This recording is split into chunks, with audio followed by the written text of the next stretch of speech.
Hello?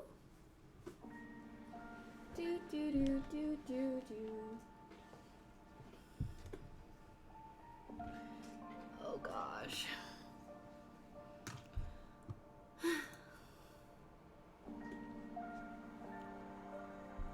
Hello.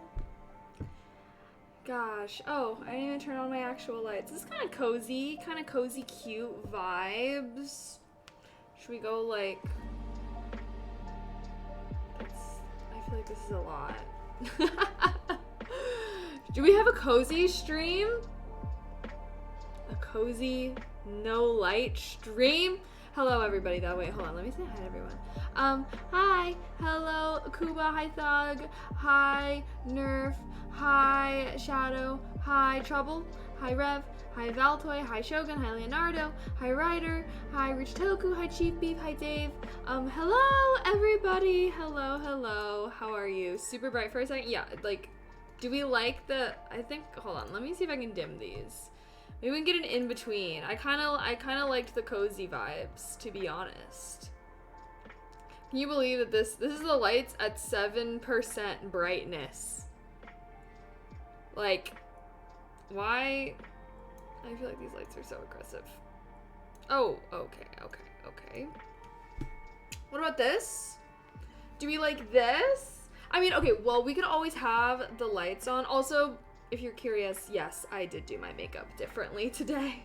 I don't know how I feel about it. I went for some more, well, because I was wearing like black, and so I was like, oh, like I should do like more dark makeup. So like I did like the eyeliner underneath, you know? I feel like I don't usually do that. And then I did like a darker lip color, but now I'm like, does it look good? I don't know. I feel like I didn't put enough. I feel like I should have put more eyeliner on the top, because I just did my regular top eyeliner and then just added eyeliner on the bottom. Like, you can see, like, it's not, you know, like you know the type of look I was going for. Are y'all picking up what I'm putting down here? I said 2 ASMR streams. I was quiet for Tuesdays. Does this count, or do I gotta wait until 2 ASMR streams? Wait, what? I mean, we're not doing ASMR tonight. I'm thinking that we do some YouTube React Lord type of content. By that, I mean, like, watch YouTube videos. Like take an edible and watch YouTube videos. It's like 9:30, y'all, on a Friday. I was originally thinking about being social, but I was social yesterday, and I'm gonna be social tomorrow, so I think that I deserve a cozy night tonight. What do you guys think? Are you guys down for a cozy night, for like a let's get high and watch YouTube videos type of night? Well, it's gonna take a little bit to kick in, so I should probably eat it now, right? I'm only doing like 5 mg, cause it can't be too weird. It can't be too weird on live. How's everyone doing though? You're a completely different Kayleen right now. Do I look that different? I think that my usual makeup style is better. What do you guys think? Do you like this makeup style, or do you like the usual? I don't have an edible on hand. Gosh darn. Just 5, boring. Honestly, I really like these. I feel like I highly recommend. I'm not gonna lie. Wait, hold on. I have like a fuzz or something right here that's like irritating me. I don't know. Okay, hold on.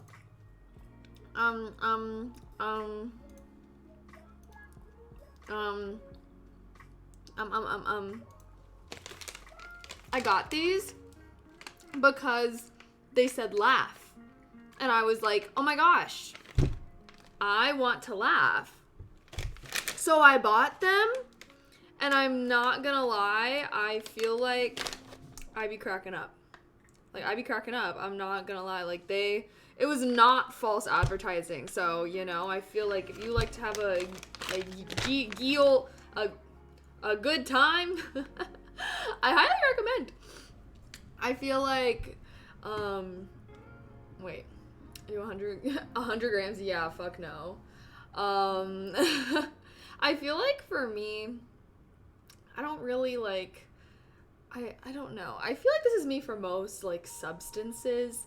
I feel like I'm not really someone that just, like, pushes my limits for no reason.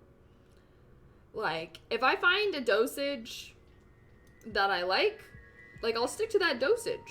You know what I mean? Like if I find, like, if I'm like, oh, I feel good when I take this amount, then, like, I stick to that amount. I, like, don't be trying to do crazy. I feel like a lot of people are, like, just not, are, like, the other, like, I don't know. I feel like a lot of people just, like, try to do the most that they can for no reason, which I feel like that's stupid and a waste of money and inefficient.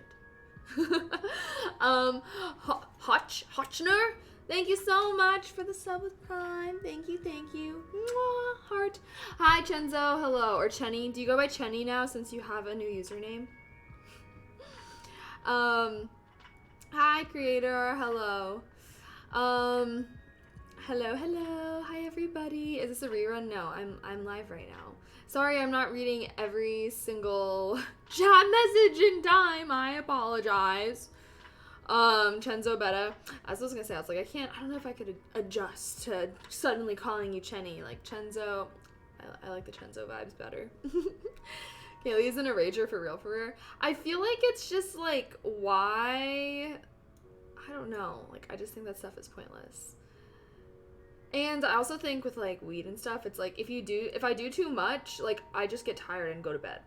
And, like, do y'all want to have just a 2-minute stream? Like, I think, you know, I don't know. I mean, yeah, even so, though, like, with drinking and stuff, too, I feel like I've been that way recently. I wasn't always that way. I was not always that way.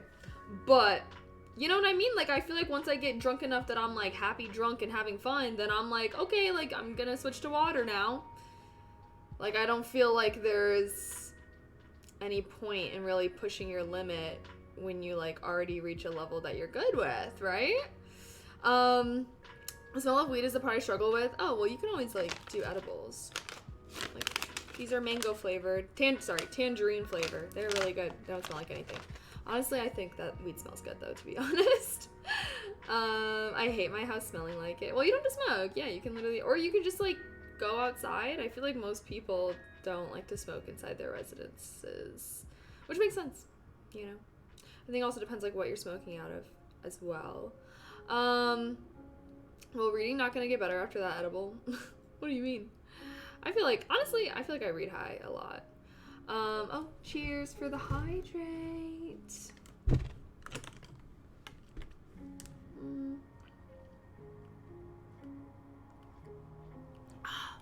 I saw Guardians 3 again. I still like it. Guardians of the Galaxy. I don't know if I've ever seen any of the Guardians of the Galaxies. I did watch Endgame, though, which, like, involved Guardians of the Galaxy lore. I think so. I'm like, right? Like, and, like, unless I'm hallucinating, never mind. Edibles are illegal in your state? Yes, sir. I moved from a weed state to a weed state back to the original weed state. Oh wait, actually back again to the other one. Boing, boing, boing, boing, boing, like a little ping pong ball. Being high is the best. I think it's fun. But I don't know. Not every situation. Depends on the vibes and what you're doing. Do edibles make you feel goong? Goong? What does that mean? Good? I mean, I'm gonna go with yes. But I think it depends a lot. Like, I really had to experiment a little. And just kind of find ones that I like. I'm not gonna lie. I made, like, a little, like, sheet. And, like, every time I tried a different kind of edible, I wrote down how I thought it made me feel. I think that my biggest thing is I really don't like weed or, like, stuff like that makes me tired. Like, I'm a sativa only girl. Like, I feel like when I smoke, it's like I'm smoking to, or like not even smoking, but like taking an edible, like, you know, like getting high. I feel like I'm doing it for fun. I'm doing it to be goofy. I'm doing it to be a little goofball. And so I fucking hate, like, ones that just make you, like, tired or, like, chill. Like, I don't know. Like, if I want to chill, like, if I want to be tired, I don't know. Like, I'll just be sober. Like, You know what I mean? Like, I'm in it for the goofball vibes, to be honest. Sativa freaks me out. I feel like I'm dying. What do you mean? I think that, you know, I totally get it because I do know people that are like indica only and like don't do any sativa. And I think for them, like, they don't like not being in complete control of their brain. Like, all the people that I know that like don't like sativa, I feel like have like anxious qualities or like just are more anxious people in general. And like I think that if you like to have a lot of control over your mind, like I just think that some people like freak out by the fact that it makes them weird. Cause like that's the thing, is like indica makes you boring, tired, chill, like not my vibe. Sativa makes you a weirdo. And then sometimes it's like, like, and I think that to really enjoy a sativa high, you have to embrace the weirdo. Like, you have to be like, yeah, I'm weird right now. Like, yeah, my brain's not working as normal. Like that's what I seek out. Like, it's kind of fun, you know? But I think that that's the biggest difference that I notice in, like, sativa versus indica smokers is, like, indica-only smokers, like, tend to just, like, I don't know. See, I also like sativa because, like, sativa gives you the munchies. You're, like, cracking up. You're, like, not tired. Like, that just seems way more fun than just being, like, slumped on the couch. But I don't know. To each their own. I won't diss. You know, I feel like 100% agree with that. I freak out. Like, just with sativa or in general? Well, I think that all kinds of weeds kind of alter your mind, and some people don't really like that. But then it's like, why do any substance if you are freaked out about your mind being altered? Like, do you feel the same way on alcohol? Because you're not really controlling your thoughts completely. Like, you are acting differently, like, when you drink. I don't know. I don't know what it's like. I don't know. Do you ever do it with your friends? Oh yeah. Yes, I do. I feel like my friends use a lot of like carts and stuff like that, which I don't like as much. I definitely prefer like flour, but edibles mostly. I've been trying to switch almost completely over to edibles because I don't know. I want to save my lungs. It's good to relax. I suppose. I mean, I don't know. I like just feel like I would never search out an indica high, but I mean,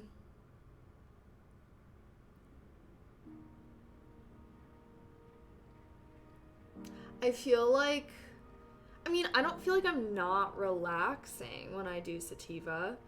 Like, it's like I'm relaxing. I'm enjoying what I'm doing. Like, I'm not like running a marathon. I don't know, but I guess I see what you guys mean.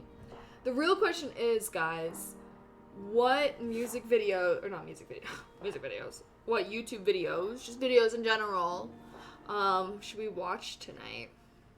I've been seeing a lot of, like, TikToks on, like, really good video essays, so I think I need everybody to get a little toasted with me so that we can all be super into the videos that we watch.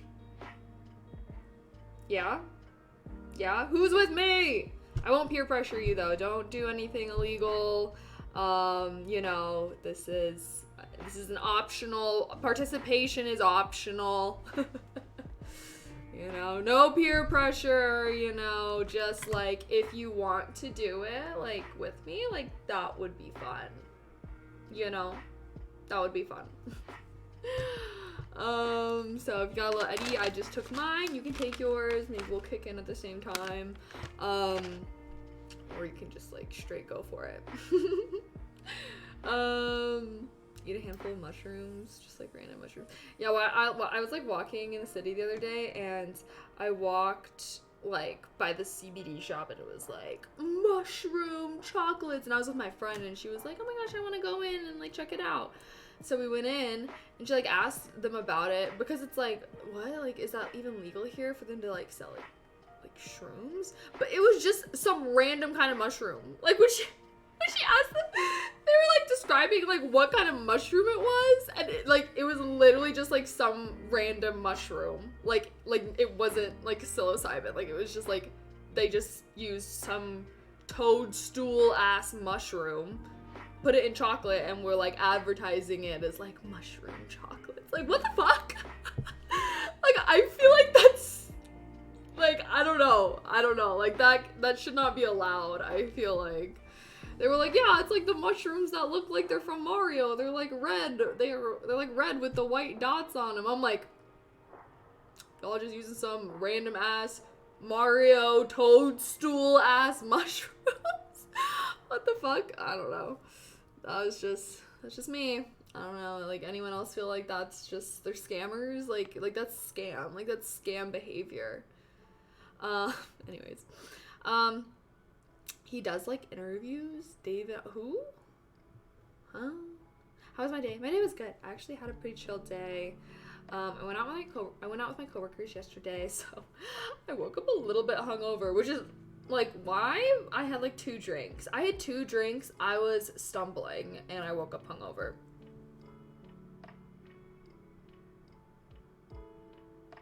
I don't know. Anyways, so was recovering from that in the morning while also like having to work because I had to work today. And then yeah, and then I got myself together. And then I cleaned. Then I beefed around. Yeah, I didn't really do much. Just kind of had a chill day, you know. I study cybersecurity now to become SOC analyst. What do you suggest? SOC, I don't even know what SOC stands for.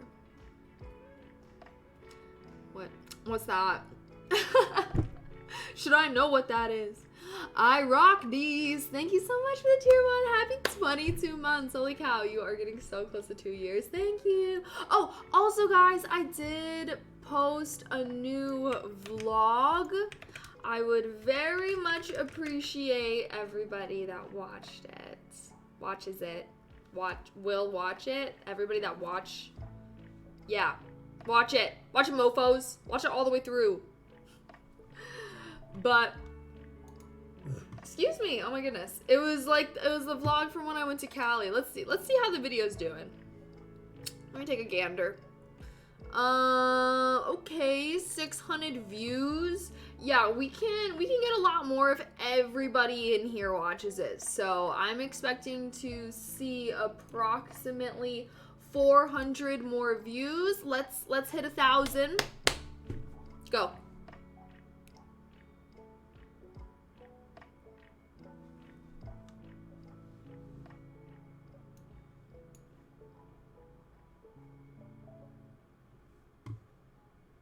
You guys are watching it, right? I'll wait for you guys to finish, don't worry. No, dead ass, like, just open it on a second monitor, bro. Like, what's stopping you? I've been grinding on the vlog. I also, like, experimented a little bit more with, like, the random, like, non-copyright sounds. There's, like, a part in the vlog. Okay, well, I guess I don't want to spoil it. I don't want to spoil it. But there's a part in the vlog that I just, like, kind of inserted random-ass music. And I thought it was funny. But then I was like, I wonder if other people, when they watch it, if they're going to think that I was being serious and therefore think that I'm cringe, or if they're like, if they'll understand that I was trying to be funny. Like, who watched it? Who knows the part that I'm talking about? It's so difficult to process. Oh, thank you. My braids are a little messy. Have I worn this hairstyle on stream before? I'm not gonna lie, my hair oily. That's why we rocked with this. She cute though. Oh my god, wait. We have to take a picture for Twitter. Dirt. All right.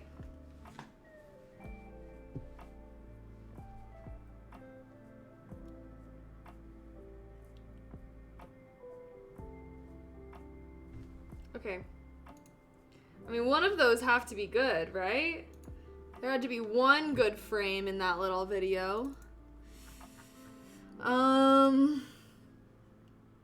is it like working as a cybersecurity consultant? I like it. I'm gonna make another YouTube video eventually talking about, like, after I've been working for like a year, talking a little bit more about my experience. But I feel like yeah, I don't know. I feel like you gotta work places for a little bit to like really get a feel for them. You know? Okay, I think I got one good picture, but like, I think that, are the pigtails too like back? Like, I just kind of look like an egghead in the picture. Here, I'll show you guys the picture and you can tell me if you think I look egghead.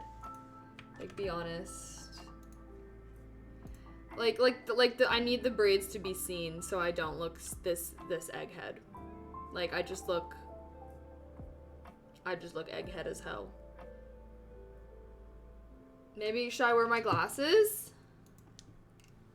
What do we think? Nah.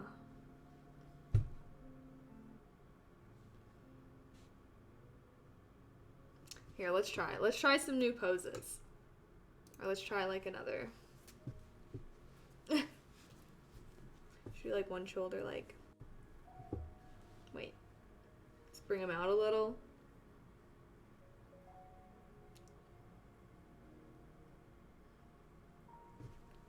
Something like that. Something like that. I don't know though, cause I like actually like did my eyeliner like kind of dramatically and like, you know.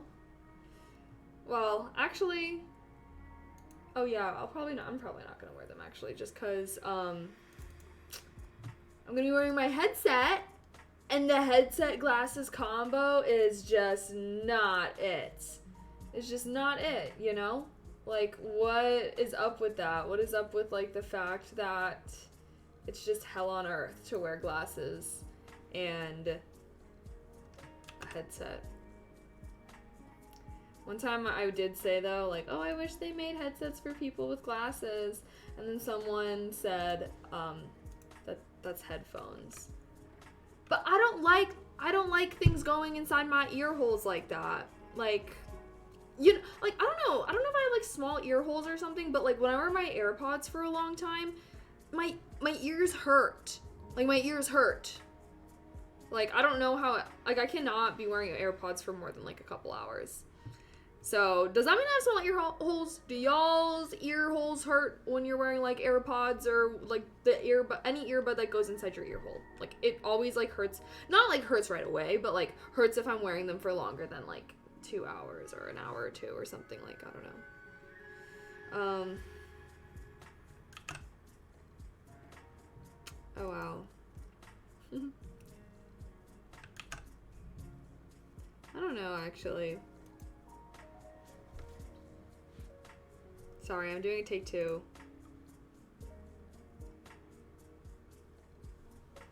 Should I pull this out?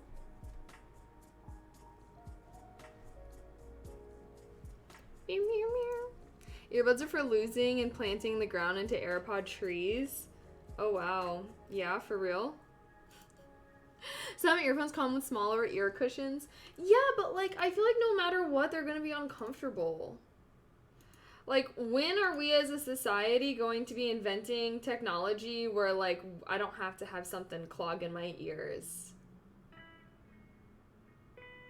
Like, I don't want that. I don't want my ear holes to be clogged.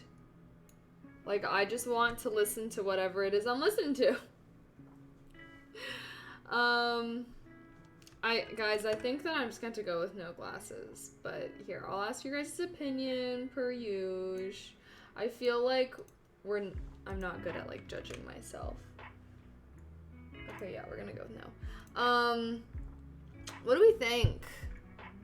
Like, I feel like I just look better in this picture because I feel like the glasses are, like, covering the new kind of makeup that I'm doing.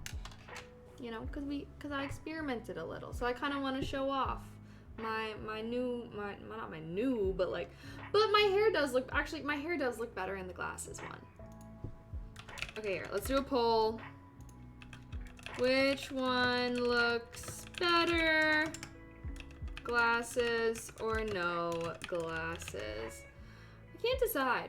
I just like face looks better, but hair looks better. Like, that's what I feel like. We can have both. No. One. Only one These pictures that I take, that I tweet out when I go live now, they will be used as thumbnails on my Twitch VOD YouTube channel. That's why I take them like this. That's why I take them like the long size. You know? Because like right now I'm still uploading like the older VODs and stuff, so like I haven't gotten to the point where I can make the thumbnails yet. But guys, I've actually been doing some brainstorming about my 3 YouTube channels. My 3 YouTube channels. I've been doing some brainstorming about like how I really want to tackle them, because I know I told you guys like, oh, I plan on focusing on YouTube a little bit more this summer since I'll be traveling so much. And I got some big plans.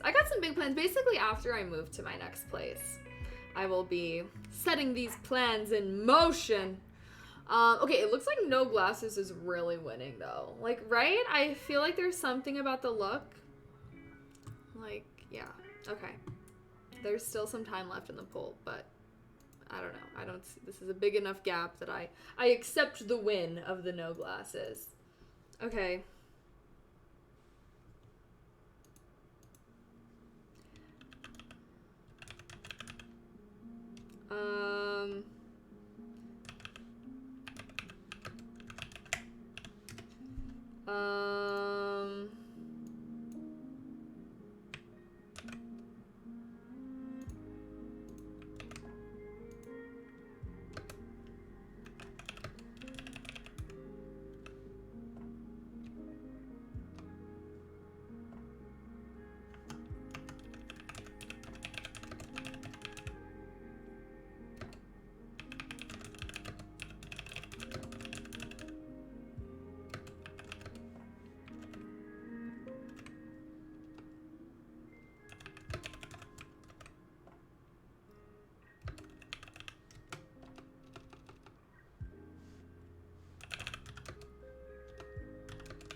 Okay, sorry, I'm typing the going live tweet. The real question is, guys, how do you guys want to help decide what kind of videos we should watch?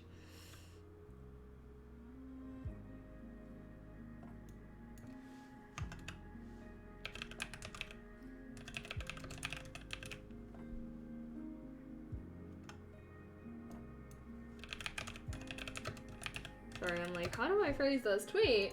Okay.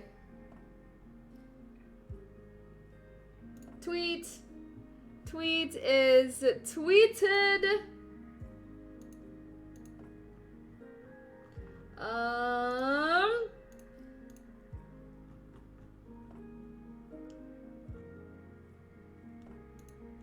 Alrighty.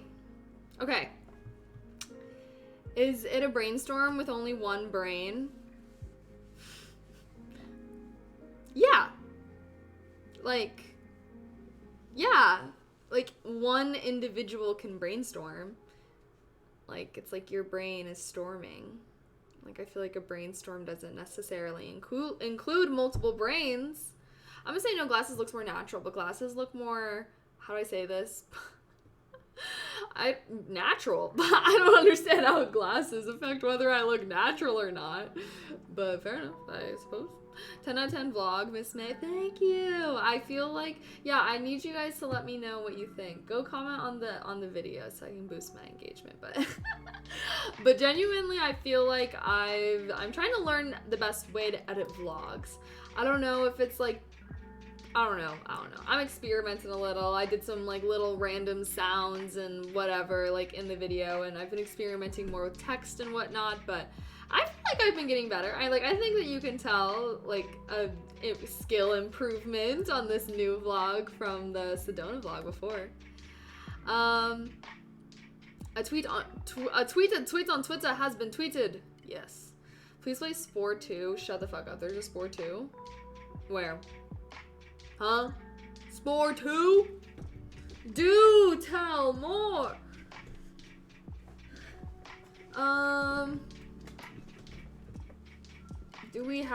We're gonna have ASMR. No. If ASMR is not in the title, then there will be no ASMR. Sorry, just kidding. Just kidding. JK, LOL. No, I'm not just kidding, but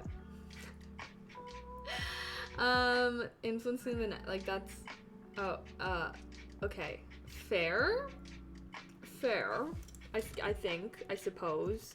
Here, I'm like not trying to be sitting up straight today. Like I'm thinking that today is like a little, why is my chair so reclined? It's a little slouch day. A little let's be cozy. All right, let me look up the videos that I was thinking of watching. And what I'm thinking is I'm gonna narrow it down to like 2 or 3. Me, myself, I will be making executive decisions to narrow it down to 2 to 3. And then I'll let you guys vote on it. But of course, you guys can just be like, oh, this one looks good, like blah, blah, blah. But, am I feeling it yet? I don't think so, no.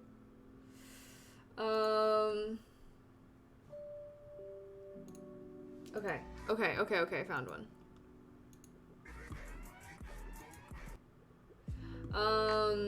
You will never do anything remarkable. This one, it's giving existentialism, existential. I don't know if that's my vibe as much, really. Like, I want to be watching something and feeling, like, mind blown, and, like, I don't know if this is really seeming like it's enlightening. Like, it's just gonna be like, your life is so minuscule in the grand scheme of things, and that, to me, seems lame. Consumed by the apocalypse. Honestly, not really sure. I'm not sure about that one. Nihilism, the belief in nothing. Okay, so okay, suddenly this is not. Doomed to obscurity. The most disturbing painting. This one's only, wait, hold on. I feel like I should be looking at, like, the length of these videos. Cause, like, oh, these are all short. 10 minutes. Okay, that one's long. 13 minutes. Okay, that one's kind of long. Like, less than 9 minutes. PB Man, thank you so much for the sub with Prime. Thank you. Happy 17 months. Thank you so much. Like, this one's so short, less than 10 minutes. The most advanced civilization in the universe, 10 million views? Yeah, honestly, like, that actually, that intrigues me. All right, no, we don't need the double lo-fi girl. The most. Oh wow, okay. I need to know more. Like, what do you mean? Has come a long way.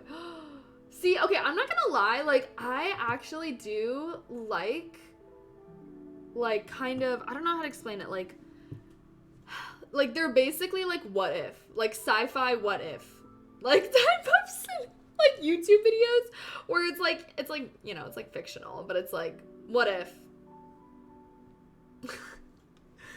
Like, I love that shit. I don't know, and I think that is definitely part of the reason why I really liked All Tomorrows so much, because it's just like, I just love a creative mind that can come up with crazy ass, like, scenarios of what, like, the very far future could be like, or what, you know. Like, you know what I mean? Like, I don't know. I'll be eating that shit up. I don't know if that's for everyone, though. Movies far in future of our realization. Wait, what? The answer to that question is easy. It's the Turians. Oh my god, we still had to finish Mass Effect 2.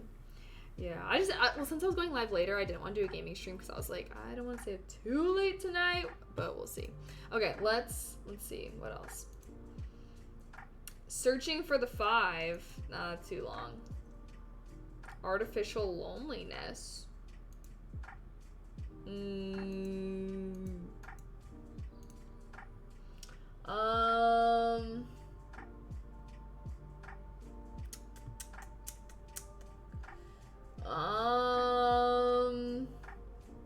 Hold on. I feel like there was another video that I saved that was also about video recommendations.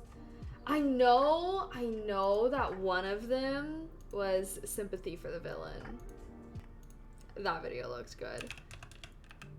sympathy for the villain. How, what? It says I've watched this. Hold on. What? Oh my god. Okay, I have watched this. Alright. Anyways.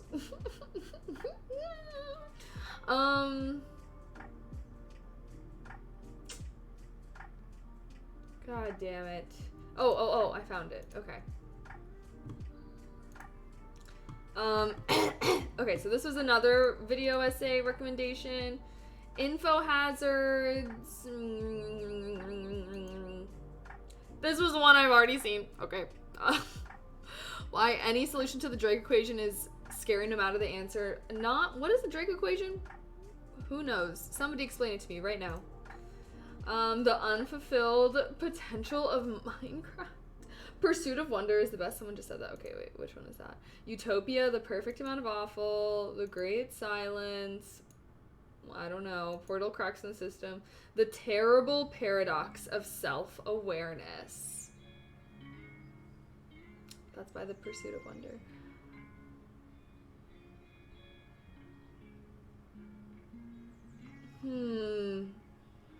What do we think of this one? The paradox of self-awareness. Does anybody in chat, does anyone also know any good video recommendations? Here, let's check out this channel. Oh man. Let's see. Reasons to stop worrying. Watch this whenever you're stressed or anxious. Maybe we need that. The Doomer generation. What is the Doomer? Dealing with an age of hopelessness. That actually seems kind of interesting. The problem with nice people? Okay. This is the one that we clicked on. What? Why is there like saying that I've visited this channel before? Are any of these piquing your guys' interest? The Nova Effect, the tragedy of good luck. I'm actually kind of intrigued by these. Like, Nova Effect looks good. Doomer generation seems intriguing, but could very easily... Wait, what the fuck? This one's like 6 minutes. Okay, you know what? I vote we just watch it. It's 6 minutes. Okay, yeah. I'm gonna go with yeah on that one. Okay, so... Oh man. Shut the fuck... Ugh. Now the drawing...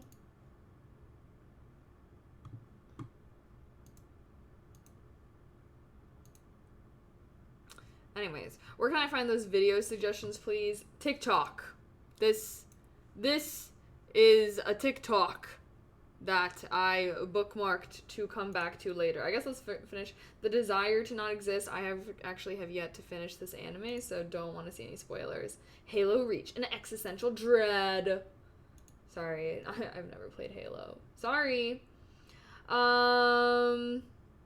Okay. So, we have The Most Advanced Civilization in the Universe, The Terrible Paradox of Self-Awareness, and The Nova Effect, the tragedy. I'm kind of voting, like, honestly, I'm just voting that we just watch these from shortest video to longest. Like, I'm saying let's at least watch these 2 videos that are so short. Like, this one's 6 minutes. 6 minutes, and then we have an 8.5-minute video. And if you guys have video suggestions, feel free to recommend, as long as they're not too long. I'm kind of down to, like, just have a time. Okay. Let's do it. Are y'all ready?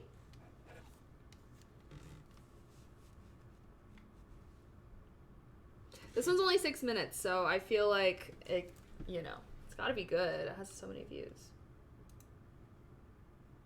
And named Eric is on a walk with his dog Nova. While on the walk, Eric loses Nova after she pulls the leash from his hand in pursuit of a rabbit that happens to jump out of a bush as they pass by it. Eric chases after Nova, but this only inspires her to run faster until she completely eludes Eric's vision, continuing on her pursuit of the rabbit that has, by now, hidden somewhere in the other direction. After a great deal of time passes, it becomes clear that Nova has outrun her sense of orientation and is now lost. Eric spends the rest of the day and the days following searching for Nova. He notifies neighbors, enlists friends and family to help, puts up signs, and so on. A week goes by. Nova is still missing. Eric is devastated beyond comprehension. He thinks about how horribly unlucky it was that the rabbit jumped out at just the wrong time and that his hand position was just in the wrong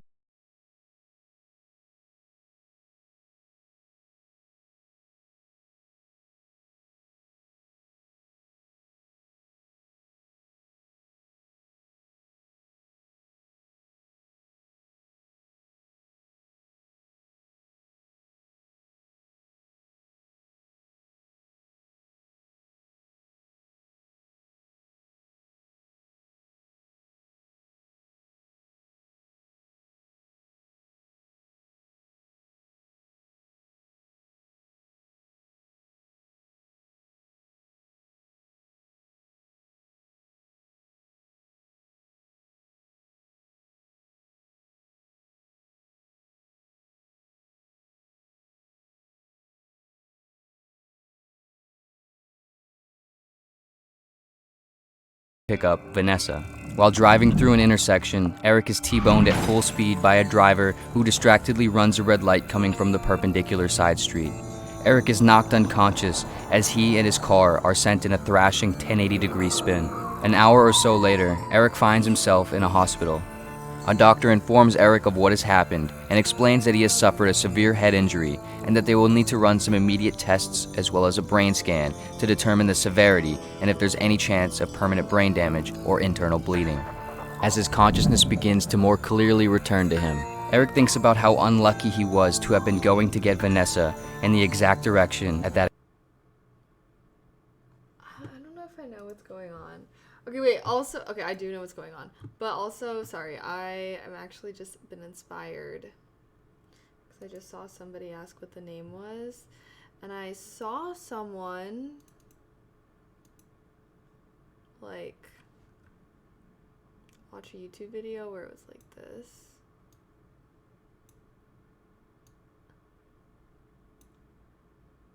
So it had, like, the YouTube name and like the channel and stuff. Then I'll have to like turn the camera so I'm like,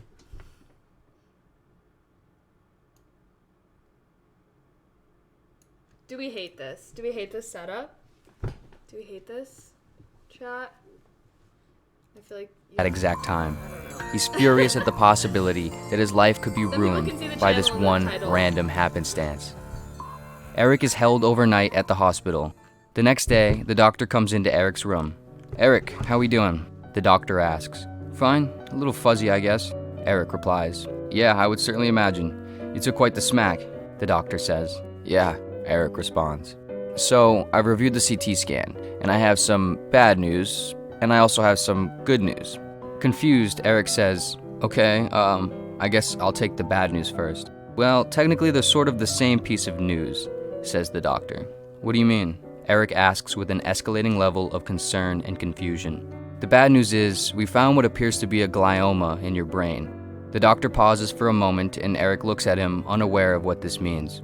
"It's a tumor," the doctor goes on to say. "The good news, though, is we found what appears to be a glioma in your brain." "What do you mean? How is that good news?" Eric asks. "This tumor has nothing to do with your accident. You actually got out of the accident relatively unharmed. But because of your accident, we ran the brain scan. Because of the brain scan, we found the tumor. Normally, we only catch a tumor like this after someone realizes something's wrong when they start to feel the symptoms, which is almost always too late. Because we found the tumor right now, though, we caught it while it's still benign before it became malignant and grew into any other areas of your brain, which in almost all cases becomes fatal. Since it's still in this stage, though, we should be able to remove it almost entirely without any issue. Eric, in a weird way, this car accident basically saved your life." So I guess, sort of good news disguised as bad news, the doctor concludes. Eric starts to feel a weird, visceral, tingling sensation and becomes slightly disoriented. Maybe it's the head injury, maybe it's the emotion of the situation, maybe it's the fact that the doctor just essentially said the same thing twice, but Eric experienced two totally different mental responses. Maybe it's everything.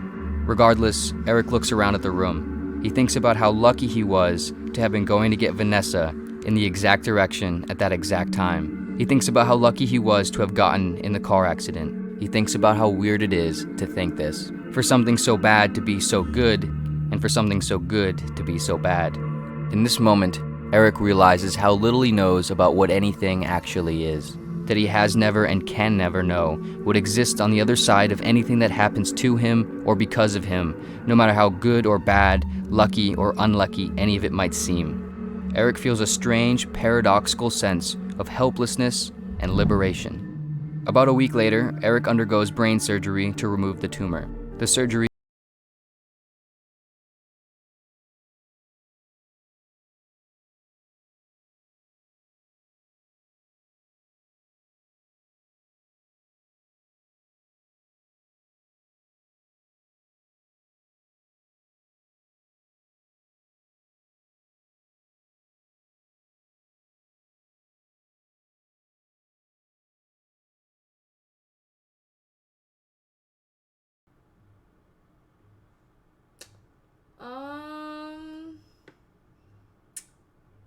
So what?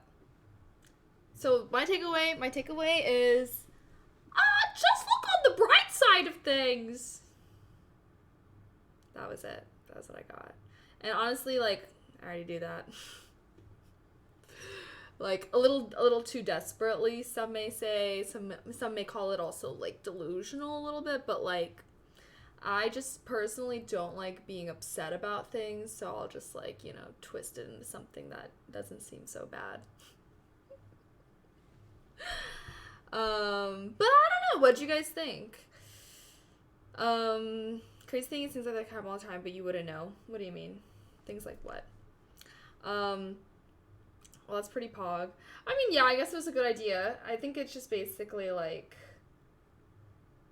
I think my thing is I don't really believe in luck. Kind of. I feel like I don't really, like, when things happen to me, I'm not like, oh, like, that was so lucky, or oh, like, I'm so unlucky. Like, I don't really think that way, or like put kind of like good / bad values on like if something happens to me, like, I'm just kind of thinking about how that thing maybe like affected me, rather than being like, oh, like, I'm glad, like, this is a good thing, like that. I don't know. Like, does that make sense? Like it's like a value statement, like whether something is lucky or unlucky, or it was a good or bad thing to happen. When like in reality, you don't know how like the ripple effect, kind of like, you don't know what kind of things are gonna come out of it. So I don't know. I guess maybe I didn't feel a connection to the video because I didn't feel like it was super like in tune with my mindset. Luck goes through your fingers if you want it. What do you mean? I don't really think luck is a thing. Like, I feel like for example, like, I think a lot of people call me lucky. I think this is also part of the reason why I don't. It's like, I feel like so many people are like, oh my gosh, like, you're so lucky, and like say, I don't know, like, just like say that I'm like lucky for like having certain things or whatever. And like, sure, maybe in certain aspects I'm lucky, but I feel like a lot of things that people like say that I'm lucky for are like usually things that I like kind of actually like worked for. Like, I don't, like, most people that like have positive things, like whether that's like positive things in their life or whatever, like chances are like that they did something to it. Like, it's not like it was just random luck. Like, besides, like, I feel like the only things you can like chalk up to luck is like the lottery, like, but like a good job or whatever. But I guess circumstances that you're born into are also luck. But I don't know though, because like I think that everyone's like from an external way, like, I don't know, I feel like people that judge other people to be lucky or unlucky, like, they're doing it from an external perspective, so I feel like they can't truly know. If it helps you live your life in a positive way, then sure, yeah. But sometimes bad stuff happens for no reason. Yeah. I also don't really buy into the everything happens for a reason type of mindset. I don't think I ever will. Like, honestly, like, not on some hater shit, but, like, people that are, like, really hardcore about everything that happens for a reason, like, honestly piss me off. Like, you'll be talking about, like, the most traumatic thing that's ever happened to you, and they'll be like, hey, like, it's okay. Like, everything happens for a reason. Like, that shit be pissing me the fuck off. Like, shut... Do you know what I mean? Like, because I don't know. Like, I agree. Like, I feel like sometimes shit just happens. And either, like, maybe it sucks that it happens, or, like, random. Like, I don't know. Like, wow. But, like, I just think that... I don't know. Yeah, that's my take. That's my take. I think that the everything happens for a reason mindset is, like, copium. Like, and honestly a little ignorant. Like, not ignorant, but, like, kind of. Like, especially when it's, like, used about something, like, negative that happened. It's like, oh, I don't know if that makes sense. Even the lottery, you still gotta make the effort to buy it. True. Do you believe in karma? I don't know if I would say I believe in, like, universal karma, but, like, I believe in social karma. Like, if you're always an asshole to people, that you're gonna face the karma. I believe in the consequences of people's actions. If you're always an asshole to people, then don't be surprised when no one wants to hang out with you. Like, type of thing. But, like, I feel like random, like, like, I don't believe in, like, random universal karma. You know? Like, because I feel like there's, like, a lot of, just, like, historically even, like, fucked up people that just had really good lives. Or, like, vice versa. Good people who just had really fucked up lives. You know what I mean? Like, I don't know. I feel like, yep. Like, look tonight, kind of more badass. Thank you. I did, like, eyeliner on my bottom lash line, so kind of went for a more dark makeup look. Dark makeup vibe. Okay.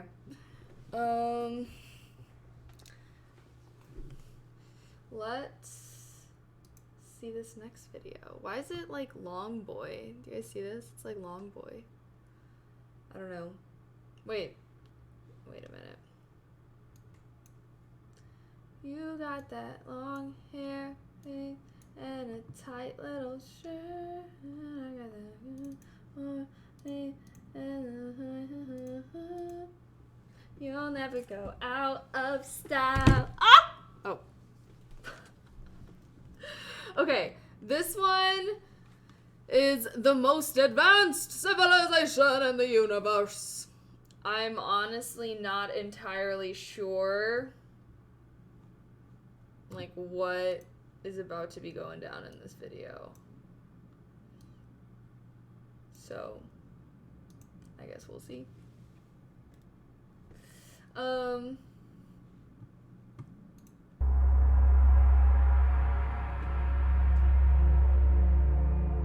Earth and civilization as we know it has come a long way in the past 200,000 years and has experienced a multitude of changes in that time.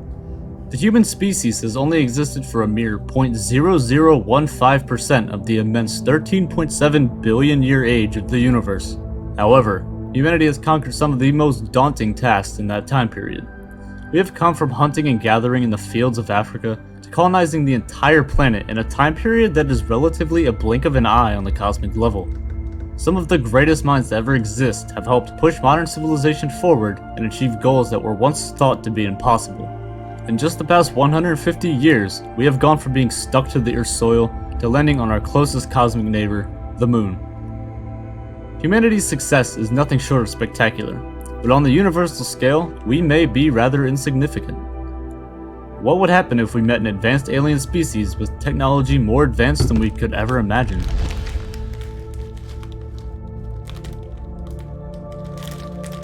In 1964, a Soviet astronomer by the name of Nikolai Kardashev introduced a hypothetical scale that could be used to measure a potential civilization's level of technological advancement based on the amount of energy this civilization can produce. It is known today as the Kardashev scale. The scale has 3 traditional types, but many extensions and modifications to the scale have been proposed since its creation. The scale is logarithmic, meaning, as we go on, the amounts of power the civilization has gets much more substantial. In 1964, Kardashev defined the 3 base levels of civilization based on the power available to them. Type 1, the smallest of the original types, is also called a planetary civilization. This is most similar to our good old friend, Earth. Type 1 civilizations are capable of storing and using all of the energy which reaches this planet from its host star, which, in our case, is the Sun. This amount of energy would amount to an enormous 7 times 10 to the 17 watts. Notice how I said most similar though, as our modern civilization here on Earth does not quite exactly fit into the Type 1 civilization category. Yes, I know, we pathetic humans can't even fit into the lowest level of the advanced civilizations. Rather than fitting into a Type 1 civilization, we humans lie in one of the extended types of civilizations, Type 0. You see, when this scale was proposed, famous astronomer and astrophysicist Carl Sagan produced a formula to define a certain hypothetical civilization's Kardashev rating. This is that formula, where K represents a hypothetical civilization's Kardashev rating, while P represents the amount of power the civilization uses in watts. A proposed Type 0 civilization will control approximately 1 megawatt, or 1 million watts of power, which is minuscule compared to the amount of power we use on a daily basis. In 2015 alone, the total world energy consumption was 17.35 terawatts, or this huge number. Plugging this number into P and cranking out the numbers, our Kardashev rating as a civilization would be approximately a Type 0.72. Even as a civilization with 7 billion humans on our planet, 12 of which ventured to the moon, with spacecraft sent billions of miles into the abyss of interstellar space and plans to colonize Mars in the near future, we still only score a measly 0.72 on the Kardashev scale. According to Carl Sagan, humanity is going through a phase of technical adolescence, typical of a civilization about to integrate the Type 1 Kardashev scale. Michio Kaku, another brilliant theoretical physicist, suggests that humans may attain Type 1 status in the next 100 to 200 years, Type 2 status in perhaps the next few thousand years, and Type 3 status in 100,000 to 1 million years. This really goes to show the truly immense timescales it would take to advance to the next type of civilization. However, we are heading towards becoming a Type 1 civilization in the next couple hundred years or so, and this is a huge step for humanity. As a Type 1 civilization, we would have complete control over our own planet. Perhaps we could influence the weather, change the geological makeup of our own planet, and much more. However, even this amount of power is tiny compared to the next type of civilization, Type 2. A Type 2 civilization, also referred to as a stellar civilization, can control the total energy of its host star, and transfer the energy throughout the entire solar system. One popular hypothesized device used to harness the entire energy output of a Type 2 civilization's host star are called Dyson structures. You may have seen these before, as they are rather popular in science fiction. The name was coined by Freeman Dyson, and is essentially a system of orbiting solar power satellites. Basically, it's an insanely massive hollow sphere built around a civilization's host star to milk all of the energy from it. Zephyrus made a great video on this idea, and you should definitely check it out. I'll be sure to leave a link to it in the description. But back on topic. Another rather exotic idea to harness energy for a Type 2 civilization would be to feed a stellar mass, for example, a star, into a nearby black hole and collect the photons emitted by the accretion disk. Now, how a civilization could somehow deposit a star into a black hole is beyond me, but it is a means of energy nonetheless. A Type 2 civilization would not only build these supermassive structures, but would control and live within them. They would control every single planet in their solar system, mine all the asteroids at their leisure, and essentially do whatever they want inside their solar neighborhood. The amount of power the civilization would have is remarkable, but is nothing when compared to a Type 3 civilization. A Type 3 civilization, also referred to as a galactic civilization, can control the total energy of its entire host galaxy. The amount of power this civilization would have is truly frightening, and is sorta in the realm of science fiction, but I'll cover it anyway. You see, this civilization would function extremely similar to the way a Type 2 civilization would work. It would harness the power of stars, mine planets and asteroids, and so on. But not only for one star, but for billions of stars. A civilization such as this would use planets and solar systems like Legos, building and deconstructing planets to build up their empire elsewhere in the galaxy. The galaxy would seemingly become their playground, and everything they do and use is merely a toy. Harnessing the energy of quasars would be like hitting the lottery for them. The supermassive black hole at the center of their galaxy could be used as an energy source for a Type 3 civilization. Galactic real estate would become a reality, with planets, stars, or even complete solar systems being auctioned off by some supreme leader. Interestingly enough, this hypothetical galaxy may not even be noticeable. If such a civilization did exist, all of the energy from the stars would be held and used for whatever the civilization may need. This means all the starlight, gas, and elements in an entire galaxy would become like your kitchen pantry. If all of the matter in their entire galaxy was exploited for energy, an outside observer would view the galaxy to be completely invisible. It would appear as if there were a hole in the galaxy, or, if they have colonized the entire galaxy, perhaps nothing at all. There is a place in space known as the Great Void. At nearly 330 million light-years in diameter, the Great Void is one of the largest known voids in the entire universe, and is commonly referred to as a supervoid. This region of space is seemingly devoid of life and galaxies as we know it. A region of space with such a massive size as the Great Void contains, scientists estimate that there should be at least 2,000 galaxies in this area of space. But, to date, there have only been 60 galaxies that have been discovered in the Great Void. This is a mere 3% of the amount of galaxies that should occupy an area this large. So, where are they? Could it be Type 3 civilizations completely dominating an entire region of space, milking a 330 million light-year wide region for resources? Leave your thoughts in the comments below, and I'll be sure to respond to them as quickly as I can. Thanks for watching.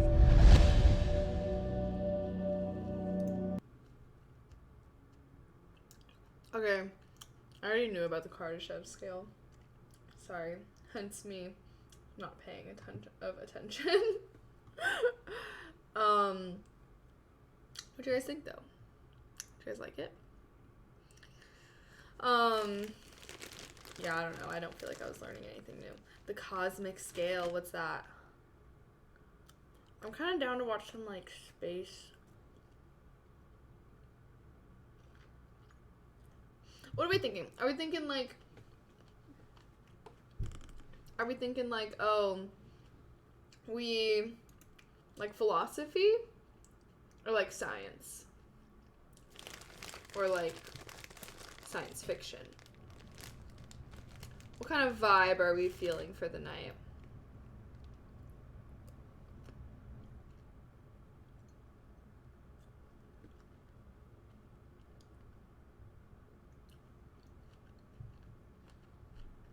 The fungi that control insects they eat. Yeah, everyone knows about that fungi.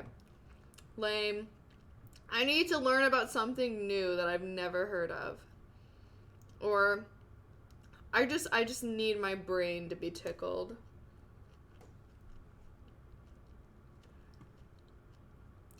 Should we watch The Terrible Paradox of Self-Awareness? I literally just want to watch something that I feel like is mind-blowing. You know? Psychology videos. I think we tried to watch one time and it was like so bad.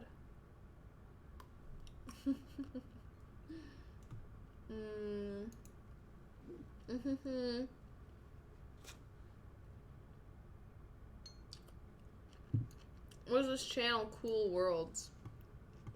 A galaxy that we call our home.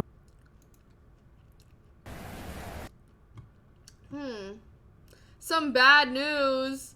No, the channel's shutting down forever. A journey to the end of the universe. Watching the end of the world. Oh, there's more. Okay, this is like very similar to the types of videos that we just watched. Are we wanting to watch something interesting?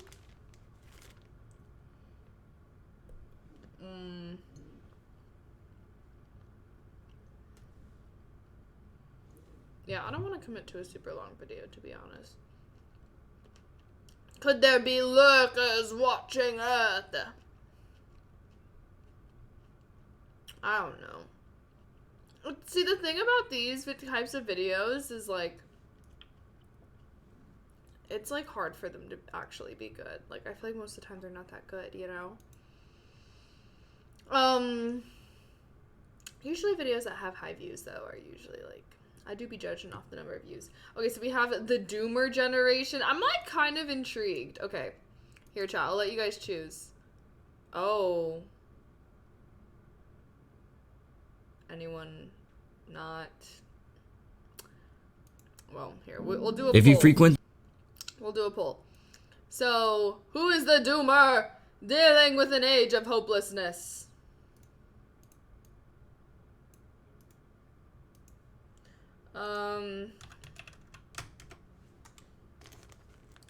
Which video? Oh, okay, we're just gonna go with who is the Doomer, I guess. Or, where is it? The terrible paradox of self-awareness. Oh gosh.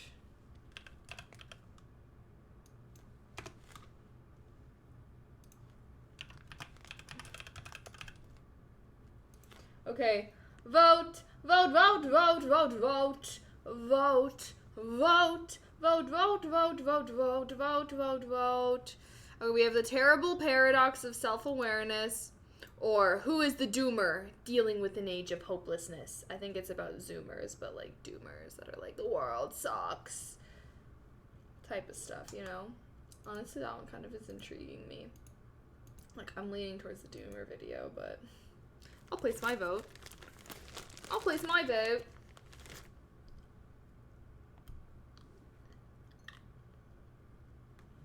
You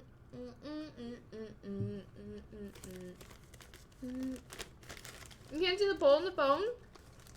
Well, I don't know what to tell you because the poll is up. Oh, some of these videos on the side. Okay, they keep wait, what the? One of the videos is, by the way, are you a psychopath?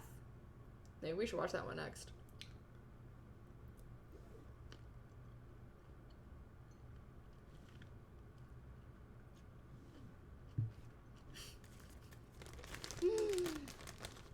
Yeah, we can all watch it and we'll decide.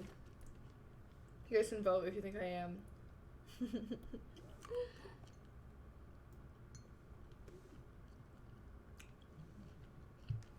The only videos I watch these days are click here to get rich fast videos. That's just scammers. Scammers.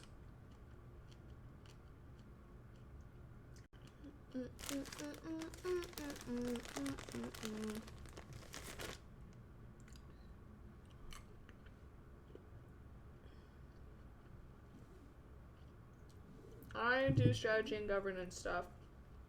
I'm not gonna lie though, I don't want to talk about work. The paradox of self-awareness won by 1 vote. Do we say fuck those motherfuckers?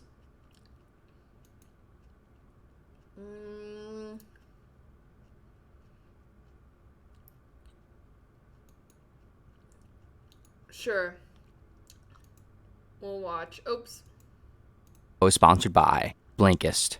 Use the link in the description and you'll receive 1 free week and 25% off an annual premium membership. Alright, dude. We'll watch. Sometimes the story behind a work of art is just as fascinating as the work itself. Sometimes its origin is part of its content. The story of 20th century writer Fernando Pessoa and his masterwork, The Book of Disquiet, is one of those cases where the story behind it sounds like a work of fiction itself. Pessoa was born in 1888 in Lisbon, Portugal. At the early age of just 5 years old, he was exposed to loss and impermanence when his father died of tuberculosis, and then the following year, his younger brother died. Not long after, his mother remarried and his family moved to South Africa, also taking from Fernando the landscape of his childhood. While living in South Africa, Pessoa became fluent in English and developed an appreciation for English literature. When he turned 17, he returned to Lisbon by himself, where he would spend the rest of his life and dedicate most of his time to writing.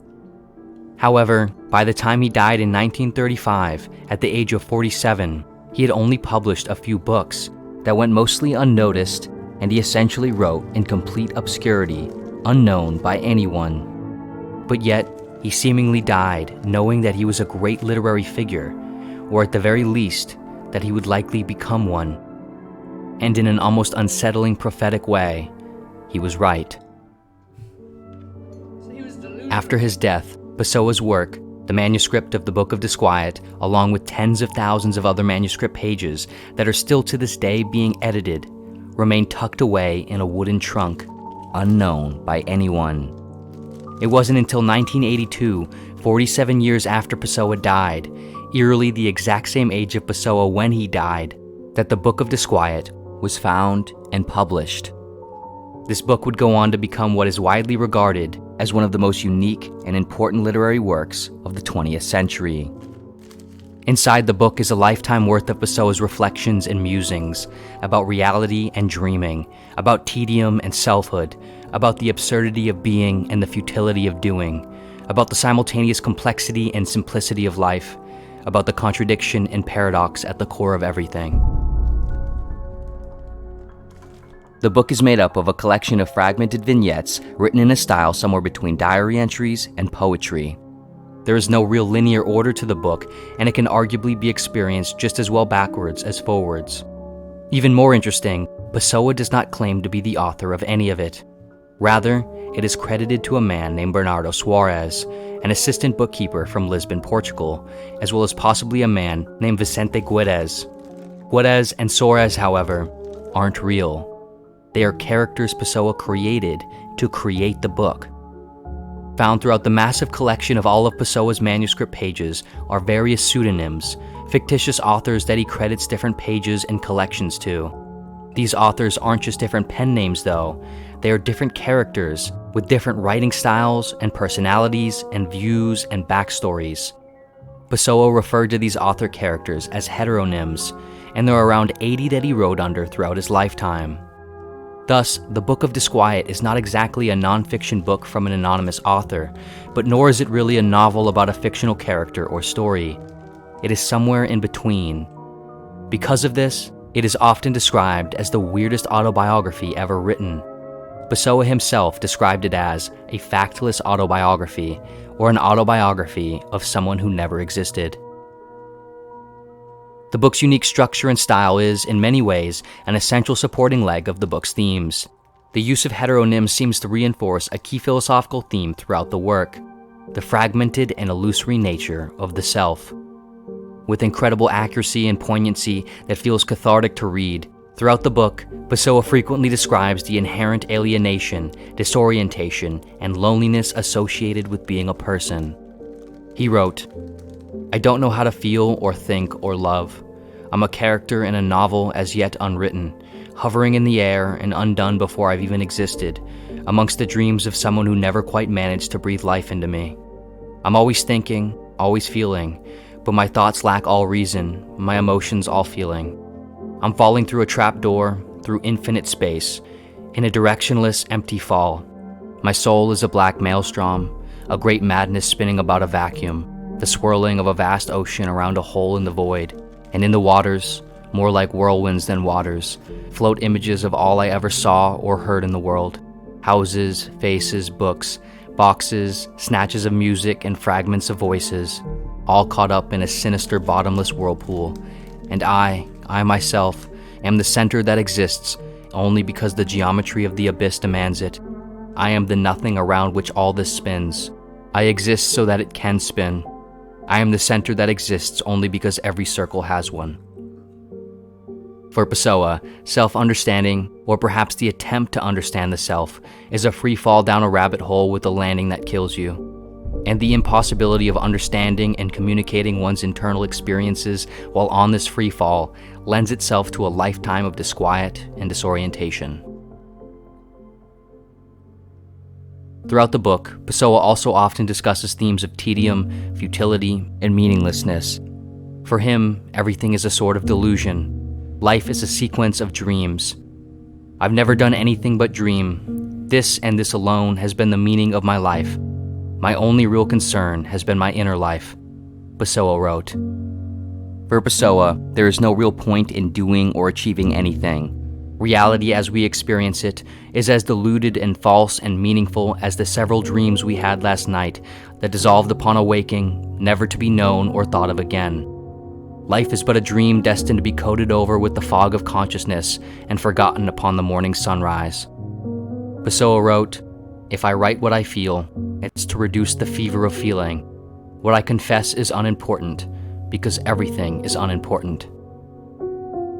The recognition of the futility of doing anything and the advocation of receding into a dream world reinforces another major theme of the book: contradiction and paradox. After all, why write about the pointlessness of doing anything and the impossibility of ever adequately saying anything while doing something and saying things?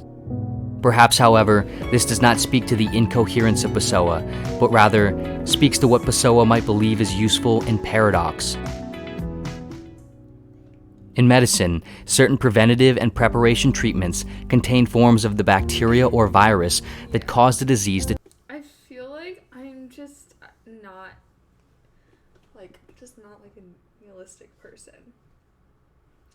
Like he's just one of those dudes, like those philosophy bros that are like, oh god, everything's pointless and futile and like nothing matters, and like I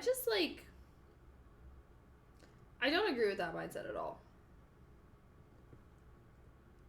I feel like it's like a dude thing too. Just to like think like that.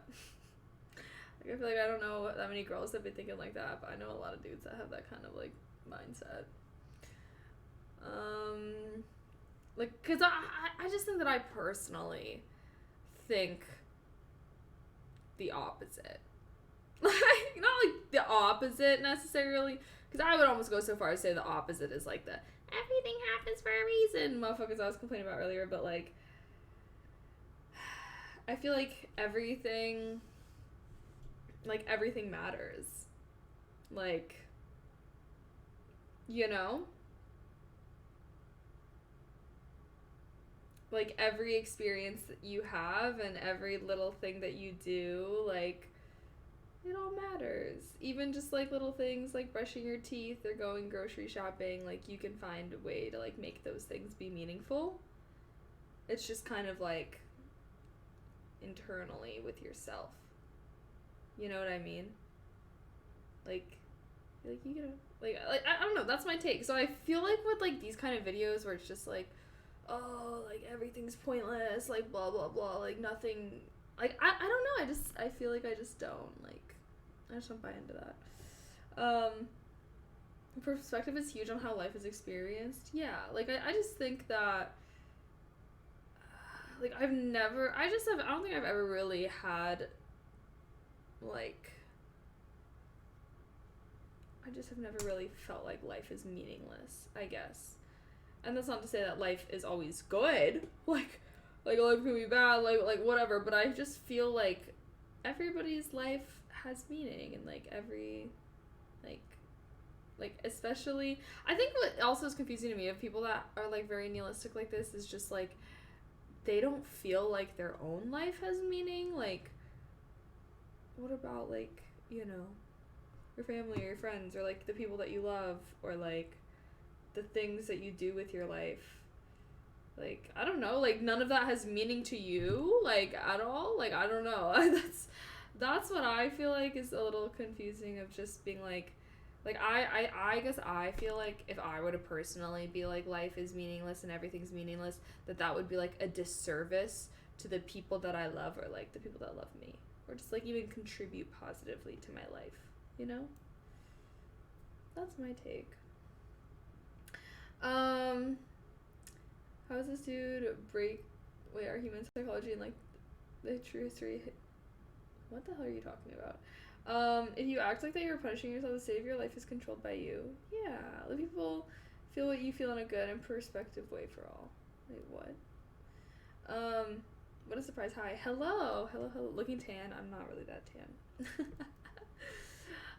In defense of Mr. Pessoa, in the 1800s, life was very different. yeah, I'm not like talking about anything having to do with the 21st century. I'm like talking differently.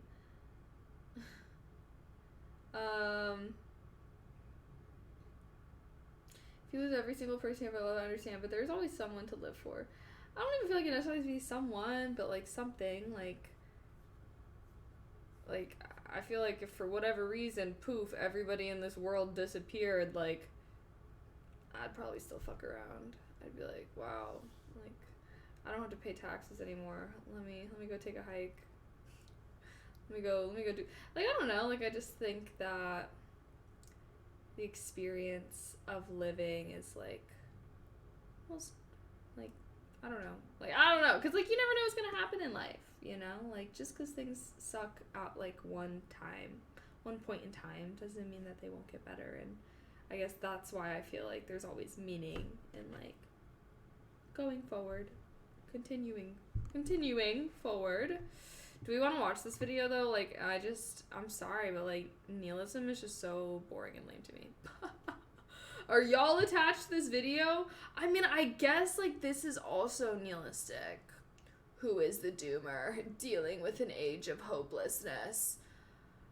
Oh, wait, let's watch the Are You a Psychopath video. Sorry. If a video is lame, I will not hesitate to cut it off. Am I just like on like nihilistic YouTube, like the side? Oh shiz. What did I do? What did I do? Wait, what video did I say that we should watch?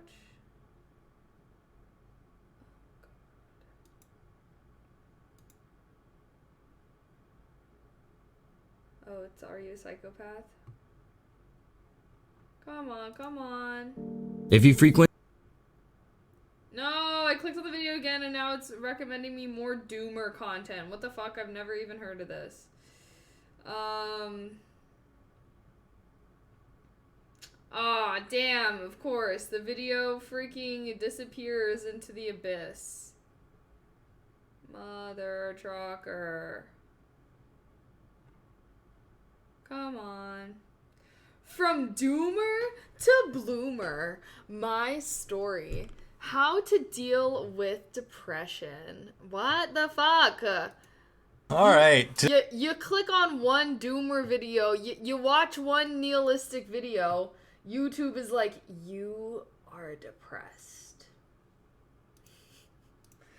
I'm never gonna escape. How do I get on like positive YouTube? Is that a thing? Like where they're just like everything's amazing and like your life is meaningful and you're amazing. Like that's the kind of videos I like to watch. All right. Today. Oh, sorry. Okay, so now we're gonna watch the. By the way, Are You a Psychopath? I'm curious to see if I come out of this video with a yes or no answer for myself personally. You know, let's all do some introspection watching this video.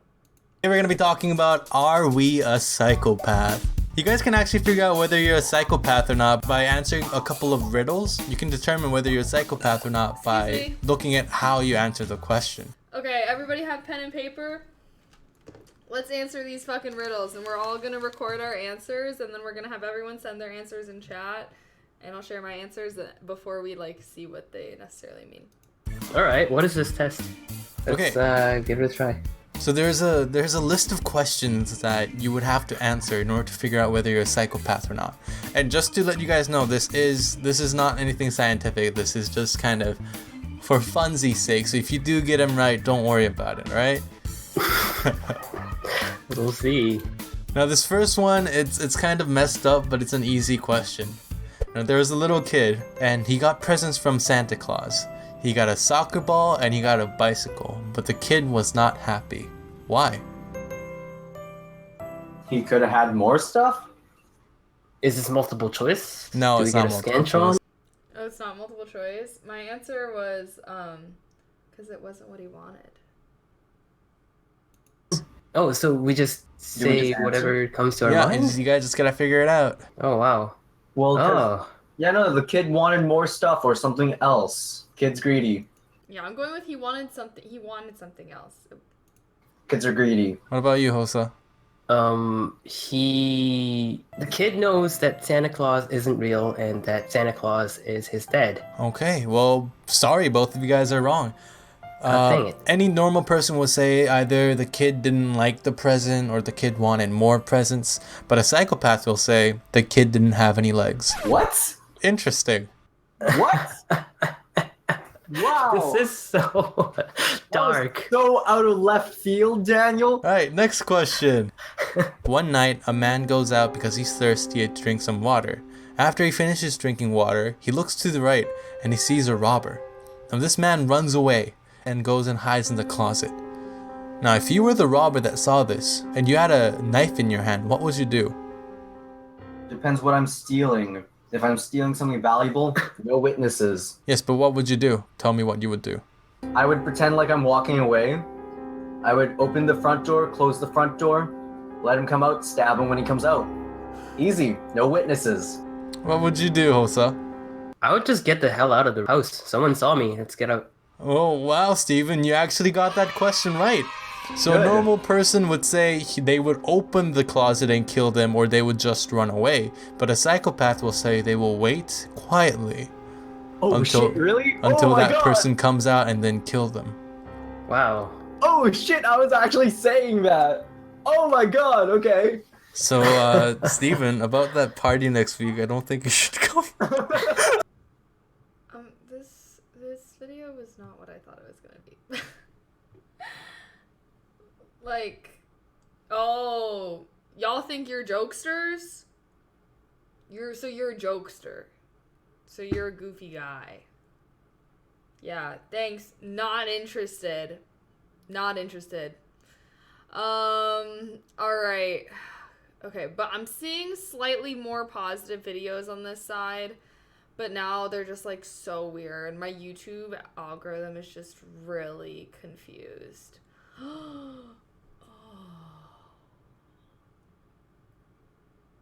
South Korea is a cyberpunk dystopia.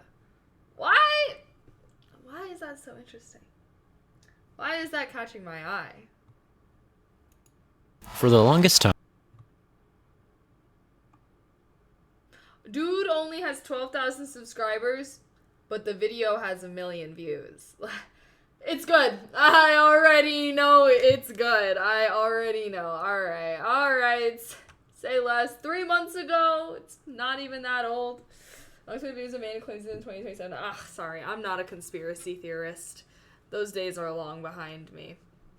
I'm very curious about this. I've always found it odd how the cyberpunk genre seemed to have a strange obsession with Japan. All across these Wait, sorry. Wait. I've never seen videos like this before. Your algorithm is funny. Yeah, I don't know. My algorithm is like really weird. They just take a dark side and call it. Yeah, no, that video was dumb. TikTok guy from 2027. Oh, it's not a conspiracy. What do you mean? It's the unexplained videos of man who claims he's from. I'm sorry, but someone tells me that they're from 2027. I'm gonna say yeah, right.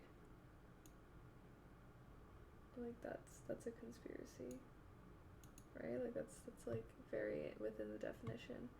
Okay, wait, I'm very curious about this though. And it's For the only longest 8.5 time, minutes. I've always found it odd how the cyberpunk genre seemed to have a strange obsession with Japan. All across these movies, you'll find Japanese text, culture, and characters. But this actually makes sense.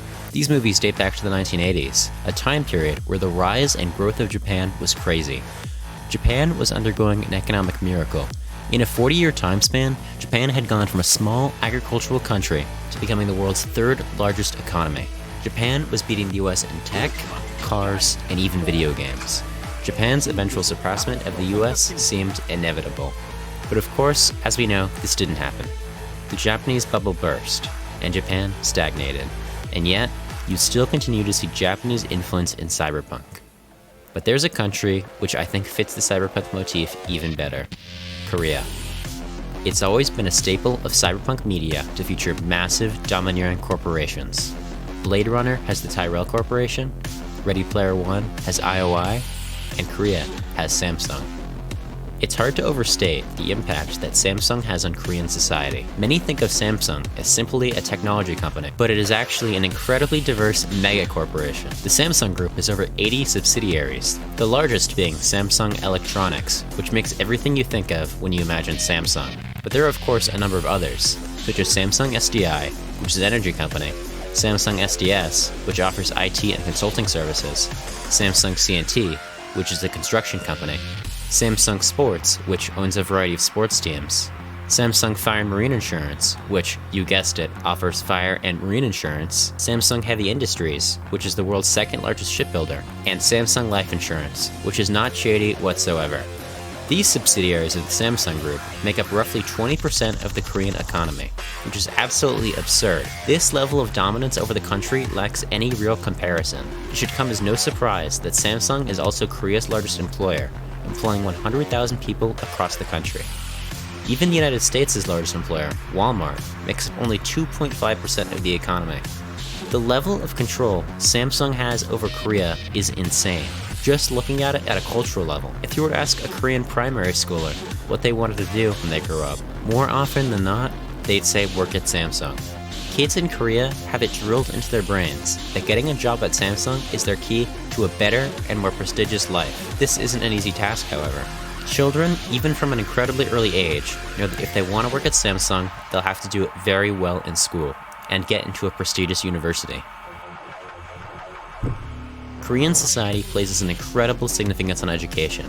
School days are 11 hours of lecture-based instruction in a variety of subjects. And starting in middle school, more than 95% of students will begin to attend privately owned, for-profit cram schools after they finish their regular school day. Overall, students may spend as much as 16 hours studying in a day, only coming home to sleep. There's a common saying in Korea that if you sleep 3 hours each night, you may get into a top university. If you sleep 4 hours each night, you may get into another university. But if you sleep 5 hours or more each night, especially during your last year of high school, forget about getting into any university. Even more so than other countries, getting into a top university in Korea is a big deal. And the only way to do that is by scoring highly on the Suning or CSAT exam. The Suning exam is a 9-hour-long all-encompassing exam and is offered only once a year. During these 9 hours, the country holds its breath. Teachers wear trainers to muffle their footsteps as they pace their classrooms. Roads around schools are shut down to prevent traffic for students arriving at test sites. Even planes are grounded all across the country, so the sound of them taking off is not a distraction to students. The pressure is immense. Students study Korean, English, mathematics, and history, knowing that if they aren't happy with their result, they'll have to endure another year of grueling studying just to try again. For those who did poorly, well, they'll make up the 20% of students who will take it in a year. Some may even take it up to 5 times. And for those who did well, their parents may reward them with plastic surgery. After all, a more attractive face will give them a leg up in the... Wait, why did the audio change? Is that supposed to happen?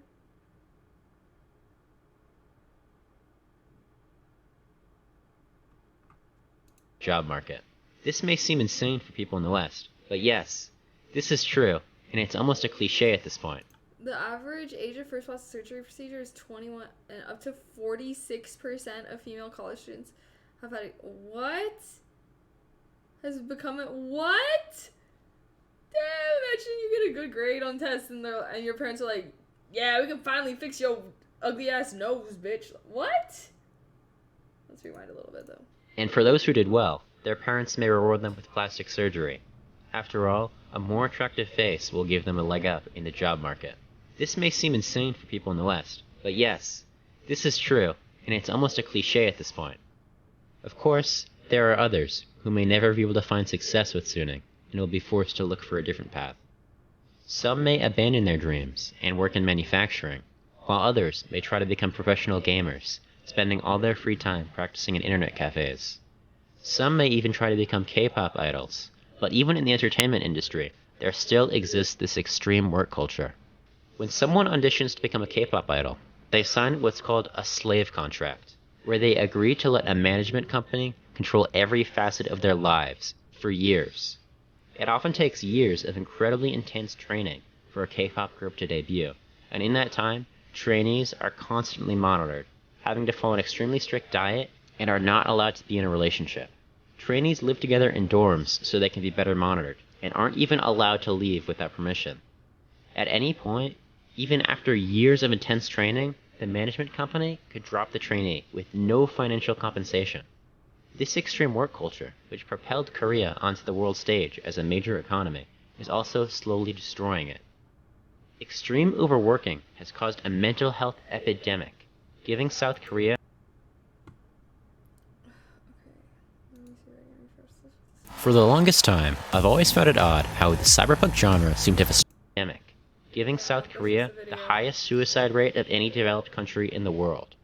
Since the 1980s, Korean population growth has fallen below replacement levels. As of 2020, the Korean fertility rate was at 0.84 births per woman, which not only puts them far below replacement level, but also is the lowest in the world. The population of Korea is already in decline and will continue to far into the future. This is only exacerbated by the country's compulsory military conscription, which forces all men in the country to serve in the army for at least 2 years. Well, all men in theory at least. Of course, like any other country, Korea has exceptions to its conscription, and those who are unfit to serve don't. And who decides who is fit to serve? Military brokers.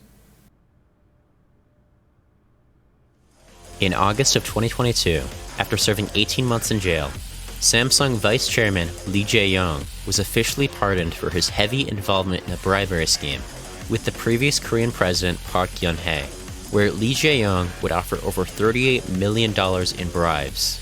Yoon Suk-yeol, one of Park's successors after she was sent to jail, would then go on to pardon Jae-yong, citing his importance to Samsung and by extension the larger Korean economy. Korea is not new to corruption. In fact, a very similar scandal happened years ago with Lee Jae-yong's father, Lee Kun-hye, who, along with his many scandals, is credited for the transformation of Samsung into one of the world's largest businesses. It seems that anyone connected to these hyper-rich families can get away with anything. In fact, Korea has a word for these families: chaebol. At the start of this video, I may have lied a bit. Korea doesn't just have Samsung as its corporate overlord. It also has 3 others: SK, Hyundai, and LG. These 4 chaebol make up the majority of the Korean economy and account for half of all exports. Work at these companies is so in demand that in addition to demanding degrees from highly prestigious universities, they also have their own standardized entrance exams to recruit workers, of which hundreds of thousands of people take annually. The families that control these chaebol are near untouchable, and they are so spoiled that they'll rent an entire passenger plane just because you serve them their macadamia nuts in a bag rather than on a plate. The Korean government is a hostage to these companies. If any one of them were to fall, it's possible the entire Korean economy may collapse. The Korean government has little choice but to let these companies do as they please. Alright, that was a good video. I thought. Sound issue? Come on, guy. Your video is 8.5 minutes. Watch it after you upload it. That's what I'd be doing. But I also had to learn that the hard way, so you live and you learn type of thing. But anyways, that was definitely interesting. And yeah, I mean, they'd be putting those kids to work. They do have that mandatory military service. I had a friend who was Korean who had to go and do that. He finished his service recently though, so he's back in the States now. And yeah, I mean, like, with the idols and stuff, they do be treating those motherfuckers like, like shit. But since K-pop has actually been so successful, I feel like they have more eyes on them, and they've been, like, you know, trying to argue better contracts and stuff in the future. I don't see the cyberpunk correlation, though. What do you mean? They were talking about how, like cyberpunk dystopian societies. Usually they're controlled by corporations. It was saying that that's what they were doing. I feel like it's kind of like the cyberpunk vibe. It's like corporations run the society and everything's run by money, and then they just like work the workers to death and whatever. You know? Like, common type of theme. This room probably including your influences does not focus on others' well-being and being responsible collectively, rather focus on self-growth. Wait, what? Feel responsible. Oh, okay, I'm inserting myself in conversation. If everyone buys from manufacturers, they'll never fall. I don't think that's really on the consumer, to be honest. But yeah, I thought the video was, like, actually pretty interesting, and see, like, that's the kind of shiz these are the kind of videos I like. That was the best video we've seen all night.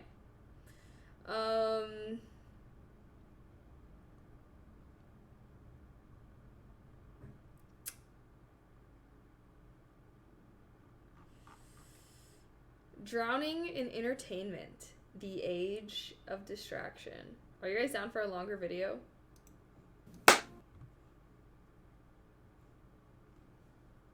Drowning in entertainment, the age of distraction. Like, why does that sound fire?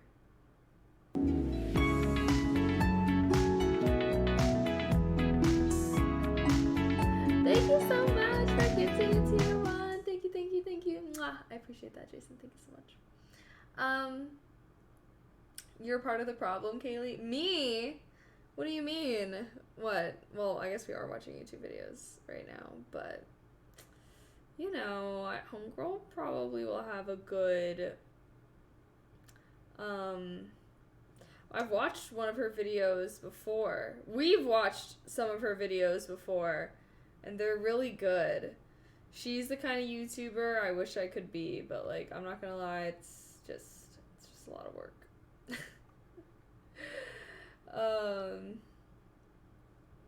Alright, should we watch? I mean, if it sucks, we can, like, stop watching it. It's not like we're, like, fully committing no matter what, being held hostage, you know? But I'm intrigued. A million views. It's gotta at least be decent, right? We're riddled with pointless talk, insane quantities of words and images. Stupidity's never blind or mute, so it's not a problem of getting people to express themselves, but of providing little gaps of solitude and silence in which they might eventually find something to say. In ancient Greece, there was a philosopher named Chrysippus, Sisyphus's great-great-grandfather. There are 2 ways he is reported to have died, and we only care about the second one. Apparently, he was strolling about until he saw a donkey eating some figs, and he yelled, "Now give the donkey a pure wine to wash down the figs." He found this joke so damn funny that he laughed and laughed and laughed, and then died from laughing too hard. That's the type of self-love I'm trying to have. Imagine being able to literally amuse yourself to death. Oh wait, is this the perfect segue to introduce the book Amusing Ourselves to Death by Neil Postman, written in 1985 with a foreword written by his son Andrew Postman? Quote, "I am saying something far more serious than that we are being deprived of authentic information. I am saying we are losing our sense of what it means to be well informed. Ignorance is always correctable, but what shall we do if we take ignorance to be knowledge?" Her breathing will then cease, and she will die of terminal bliss. The books 1984 by George Orwell and Brave New World by Aldous Huxley are 2 famous books about mass oppression, but they describe 2 very different types of oppression. In 1984, there's an authoritarian government that watches over everything you do. Everyone must wear the same clothes, attend the same morning ceremony, there's hardcore censorship, basically how Fox News thinks China still is. Then there's Brave New World, a society where people constantly pop soma, a pill that keeps them in a state of pleasure. They've come to love and accept the brainwashing that happens in the baby creation factories. And they have lots of orgies. While Orwell's 1984 warns us about external oppression, Huxley's Brave New World warns us about getting so used to our oppression that we participate in it ourselves. Quote, "What Orwell feared were those who would ban books. What Huxley feared was that there would be no reason to ban a book, for there would be no one who wanted to read one. Orwell feared those who would deprive us of information. Huxley feared those who would give us so much that we would be reduced to passivity and egoism." Many people are self-aware of our declining attention span. As a kid, I used to be able to read and read without end. Even in high school, I could do my homework without distraction for at least a few hours, which made me an awful texter. I got lots of complaints about that. But now, within like half an hour of doing my work, I can feel my brain tingling to get a glimpse of my phone. If I'm not typing furiously in lectures to stimulate my brain, then I'm bored to death. Everyone knows it's because we're consuming short-form content now, whether it be 15-second TikToks or 250 character tweets, and we're constantly surrounded by distractions like advertisements. But what if it goes deeper than that? Way deeper. Way deeper. You know, when my hand's on your grease gun, that's very subtle, It's a metaphor, Brian. It's just a bit weird. Metaphors are used all the time to help us understand one thing in the context of another. For example, God is a bearded man in the sky, family is a tree, time is a clock. Now, some people might question that last one. The clock is not a metaphor for time. Time really is minutes and seconds and hours. But is it? Before the clock was invented, no one thought of time in these mathematically precise chunks. Even now when we experience time, some hours seem to zip by and some never seem to end. But the clock has become so synonymous with time that people think the clock is time. Metaphors are supposed to just represent things, but in our minds, we can accidentally mess up and see the metaphor as the thing itself. This is why media is so powerful. Media is a metaphor for communication. The book is a metaphor for knowledge. Music can be a metaphor for beauty. But media is so pervasive in our lives that we often mistake media as the thing that's being communicated. Whenever we watch a movie about love, it's a mere metaphor for love, but people end up thinking love just is this character's relationship. When we watch the news, it's a metaphor for knowledge, but many people now think the news just is knowledge, or perhaps even the truth. The dominant form of media in society shapes everything: how we communicate with each other, how we approach topics, and how we literally see the world. Quote, perhaps you are familiar with the old adage that says, to a man with a hammer, everything looks like a nail. We may extend that truism. To a person with a pencil, everything looks like a sentence. To a person with a TV camera, everything looks like an image. To a person with a computer, everything looks like data.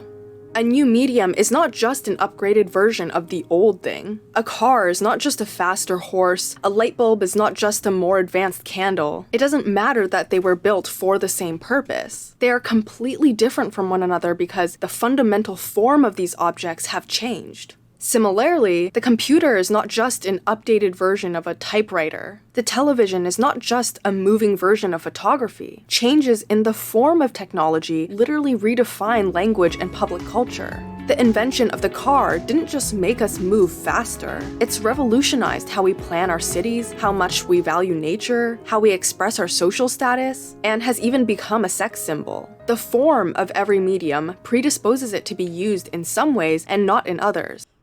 She's really going. I'm agreeing with what she's saying though. I see where she's going with this. I need a fork. Hold on.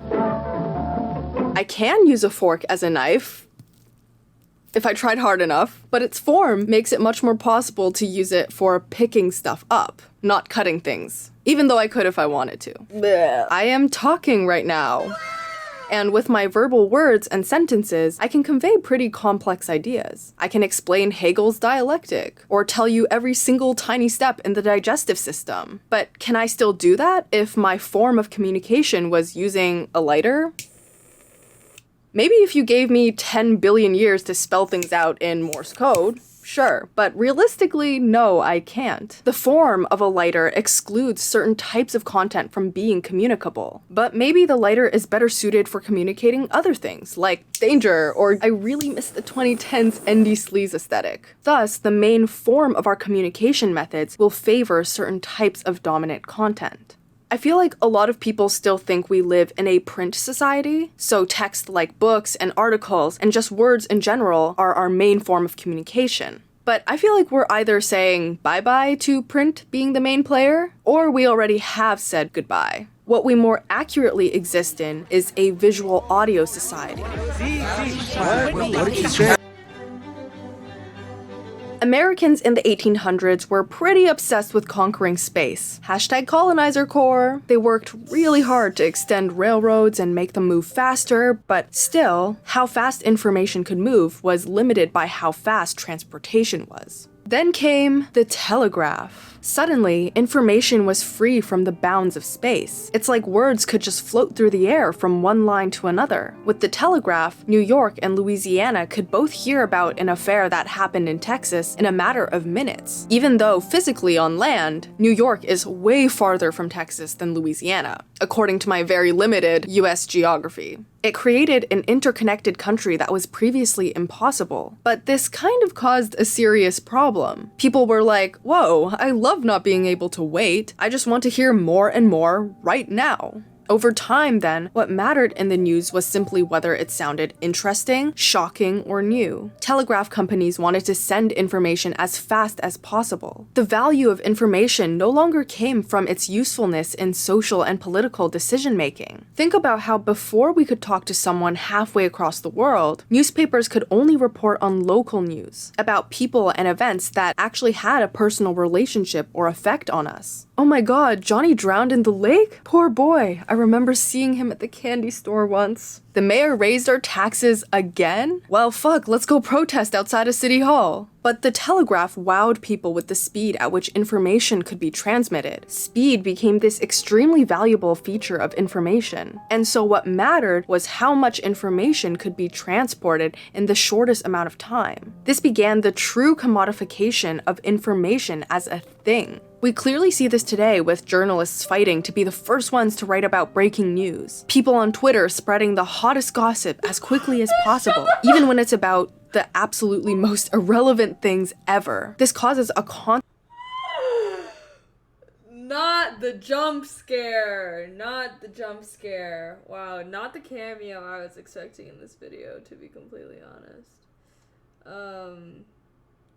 But I'm eating this video up. What the hell? She's spitting facts. This is a fire video I'm enjoying. Constant flow of information and more information and more information until actually important information gets drowned out in a sea of irrelevance. To understand how irrelevant the information we consume has gotten, Postman asks some really good questions. How often does it occur that information provided to you on morning radio or television or in the morning newspaper causes you to alter your plans for the day, or to take some action you would not otherwise have taken, or provides insight into some problem you are required to solve? Does learning about which latest celebrity got a botched nose job actually affect how we live our day-to-day lives? How many people, after reading about earthquakes and wars in a completely different continent, actually take any action to help? A man in Maine and a man in Texas could converse, but not about anything either of them knew or cared very much about. The telegraph may have made the country into one neighborhood, but it was populated by strangers who knew nothing but the most superficial facts about each other. These things give us something to talk about and to feel opinionated on, but most of the information we receive is solely for consumption. Rarely does it prompt action. Everything became everyone's business. For the first time, we were sent information which answered no question we had asked, and which, in any case, did not permit the right of reply. Intelligence becomes equated with knowing lots of things rather than knowing about things. Trivia games and crossword puzzles actually were invented because of this explosion of irrelevant information. With all the information people were getting that was useless or unrelated to our own lives, we were like, well, let's invent a situation where this information can become useful. The telegraph also separated information from context. This actually is really making me think. Cause like she's so right. Like, cause you know, that's honestly been like one thing that like I like about social media. It's like it makes me feel very like informed about just like what's going on in the world. But like, what do I do with that information? Like, does it actually, you know, like obviously sometimes, yeah, but like for the most part, when you're like reading about stuff that happens in like different areas of like the country or different areas of the world, like are you, like what you're saying, like are you gonna change your plans for that day or like actually like kind of act upon that information? And then at that point it's like, it's kind of, you know, like, I would honestly say that I would generally feel more, like, educated about, like, what's going on in the country, in my country, than my city. You know? Like, that type of stuff. Like, I don't really know, like, local, like, Chicago, like, politicians or anything, but, like, I'll know, like, yeah, I don't know, I don't know why I was trying to use that example, but that's making me realize, like, damn, like, maybe that shouldn't be the case. Granted, I'm new to the city, okay, just moved here, but, I'm gonna have to journal about this later. In a piece of written text, sentences exist together. There is always context and continuity in what you read. You can see visibly how the sentences relate to one another. You are given time to digest what you read. But for the Telegraph, slogans, headlines, and other one-liners became the form of information. It conveyed this message that good information doesn't need context. You don't need to hear about the history or the possible implications of the information, and we barely have time to digest what we see and hear before we're moving on to the next set of information. I'll watch an interesting video about class consciousness, but then as soon as I scroll, I'm hit with a cute cat video that is completely detached from what I just watched, and instantly changes my mind's focus. All we get are fragmented statements like, virus from China spreads across the world, harming millions. But questions like, why did it come from China? How did it spread? What should we do? Are all up to the consumer to decide. And we then have to decide based on our own pre-existing biases, because the producer ain't giving us much to work with. I think this is what causes a lot of conflict online. We fight over what things mean because they're given to us without context. The lack of nuance I often see on TikTok is dangerous. Like, stop telling people, here are 2 reasons why your boyfriend can never ever love you, and then not explain the reasons at all. I saw someone say that Gen Z makes fun of boomers for believing everything they see on Facebook, but we literally believe everything we see on TikTok? And, like, I'm sorry, but that is so true for some of you. Not every statement someone says with confidence is true. Constantly seeing things communicated to us in a visual format is also very different from a print society. Before, people were known for what they wrote. When you said the name President John Tyler, Americans would think of his written work or his oral speech. The early presidents of America could walk down the streets without anyone recognizing them, because no one gave 2 shits about what they looked like. Visual imagery wasn't the dominant form of communication, so as hard as it is to believe today, pictures weren't seen as the best representation of people. Now though, when you say the names Donald Trump, Jimmy Carter, even scientists like Albert Einstein, a picture of them pops into our minds, even if their appearance is totally unrelated to what they do. Of course, photos and pictures existed long ago, but to say we live in a visual audio society is to say that photos and videos are replacing written text as our main method of understanding and constructing reality. And photography really succeeded in taking over because it's such a good complement to the Telegraph. The Telegraph did open the world up to us, but it was like, who the fuck are all these people? Photography was able to give the unknown a sense of familiarity. It gave faces to names of strangers, representations of places that we previously never cared about. Quote, it created the illusion, at least, that the news had a connection to something with one's sensory experience. Visual imagery is really powerful in this way. It's really in your face. You can't help but have it impose onto you. Reading about a soldier coming home from war can be emotional, but nothing compares to watching it happen with our eyes. Why is that? Well, a main reason is that writing is propositional in nature. It always carries the potential of meaning. Whenever we read words, they exist in the context of being true or false. The sky is blue. My name is Olivia. I am 6 feet tall. Even if we're not consciously asking ourselves, is this sentence true or false? We need to either accept or question each sentence before we can move on with reading. But pictures don't leave the same room for opinions. You don't judge whether a picture is true or false the same way you judge a sentence. You can debate whether the sentence, Ali Sanvia is 6 feet tall, is true or false. But if you see an unedited picture of Ali Sanvia being 6 feet tall, you have no choice but to accept the world as captured by the camera. There's no argument there. Imagine a written advertisement for a dentist like this. If you need your teeth to be cleaned, pay us a visit. We offer the best services in the country, including basic cleaning, cavity fillings, and wisdom teeth removal. We hire straight from Harvard and hire all of our staff according to the 2020 Dentistry Handbook. Each sentence, you're left to wonder, how true is that claim? Do they really hire from Harvard? Do they really follow the 2020 Dentistry Handbook? Is 2022 outdated? Compare this to seeing a visual advertisement like this. Images just don't call on you to judge them as true or false. They are there to evoke feelings. You can like or dislike an ad, you can feel happy or sad or hungry because of it, but you can't prove that this image is wrong if it's unedited, the way that you can refute this claim we hire straight from Harvard. Okay, so what has all of this been building up to, really? What is the type of content that our visual audio society favors?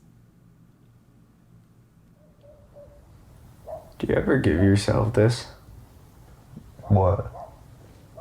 Like just a time to be stuck?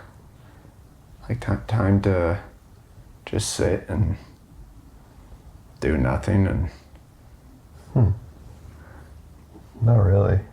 There's nothing wrong with being entertained. I love being entertained. But the problem is when entertainment becomes the default form of all experiences. Entertaining has almost become synonymous with valuable or relevant. People have criticized the quality of my videos and other commentary creators because they're too boring, which is to say that they're not worth watching. But I've never really felt that offended by comments like that. I think a lot of learning we do is not supposed to humor us or cause some rush of dopamine. But unfortunately, there's become a natural expectation of entertainment in every aspect of experience. Court trials about awful cases like rape and murder have been televised for people's entertainment. They're made to be so dramatic such that it feels like a soap opera. After presidential speeches or debates, news companies love to hinge on jokes or witty one-liners said by candidates, rather than the quality and accuracy of any of the real politics. Listen, are you in favor of law and order? I'm in favor of law. You follow it. Are you in favor of law and order? Go ahead. The news is especially a great example of how entertainment is just assumed to be the form. Quote, even on news shows which provide us daily with fragments of tragedy and barbarism, we are urged by the newscasters to join them tomorrow. What for? One would think that several minutes of murder and mayhem would suffice as material for a month of sleepless nights. We accept the newscaster's invitation because we know that the news is not to be taken seriously.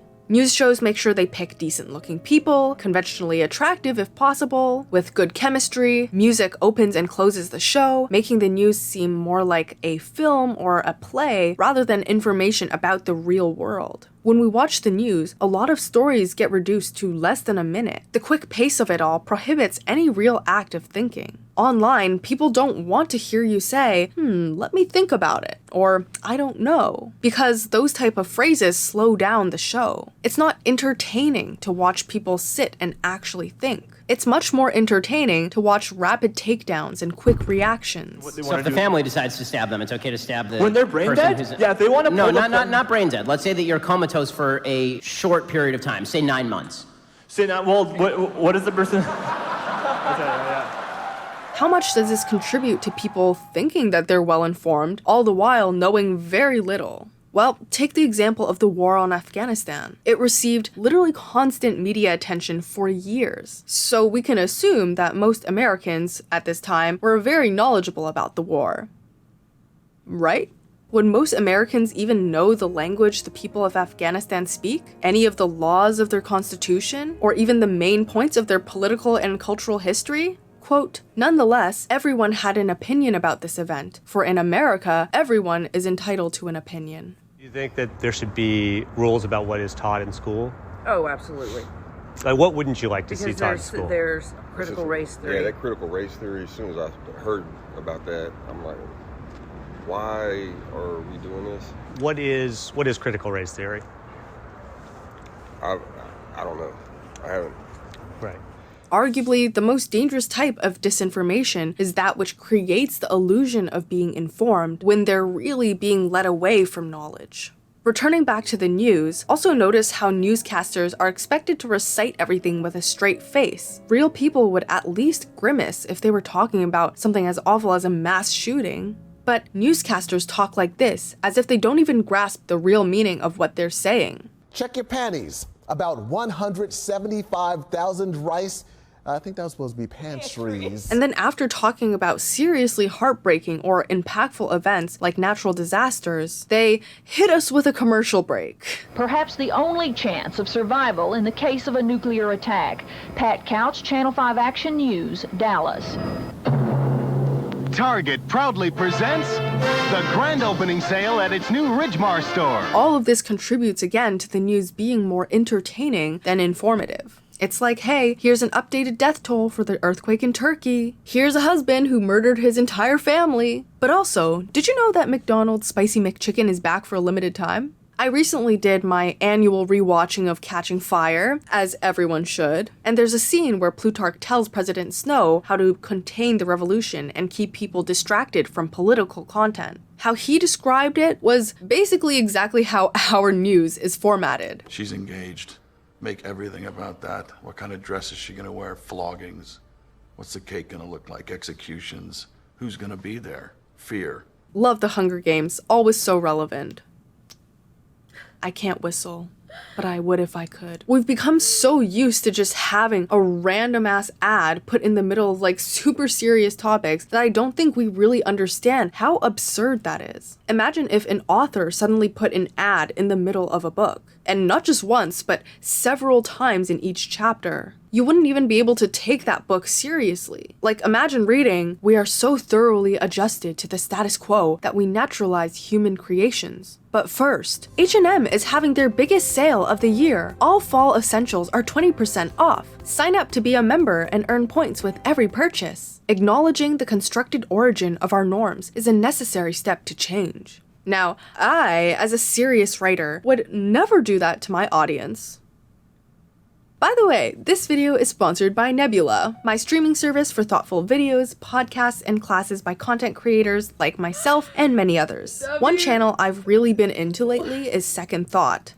W segue, bro. I can't even hate that. I actually can't even hate that. Content on Nebula, including this original series called The New F Word, which explores the origins and present forms of global fascism, while delving into how to protect our society from this ideology. Go check it out, it's really good. I know firsthand how restrictive YouTube can be with what we say. I've had videos demonetized or age restricted because YouTube is just pretty stingy, and I know lots of creators with that same experience. But with Nebula, we can create with more freedom and test experimental ideas. So if any of my future videos get taken down, rest assured that they will always be available on Nebula. By subscribing to Nebula, you'll be directly supporting your favorite creators, like myself, enabling them to make content that you love. When you sign up using my unique link, you'll not only get access to Nebula, but also a big position like during the debates but care about something. Nebula classes for a 40% off annual plan, which is as little as $2.50 a month. Thank you for your support. Go check it out. Quick switches between content, like what I just did, both on the news and on every social media app, sends the message that 1 minute or even a few seconds is a sufficient amount of time to care about something. Others decide for you when it's time to move on to the next set of information. This obviously affects our attention span. There's a part of the book that when I read it, it made my eyes pop out because I just couldn't believe it. During the debates between Abraham Lincoln and his opponent, Stephen Douglas, there was one debate where Douglas gave a 3-hour talk with no break. People then went home to have dinner, and then they came back for 4 more straight hours of talking. People sat through 7 hours of political discussion in one day. And keep in mind that they didn't have pictures or flashy stage or music. It was just them talking. And they weren't even running for a big position like president or a member of the Senate. People just genuinely thought that their political education was that important. Imagine feeling as though your vote mattered.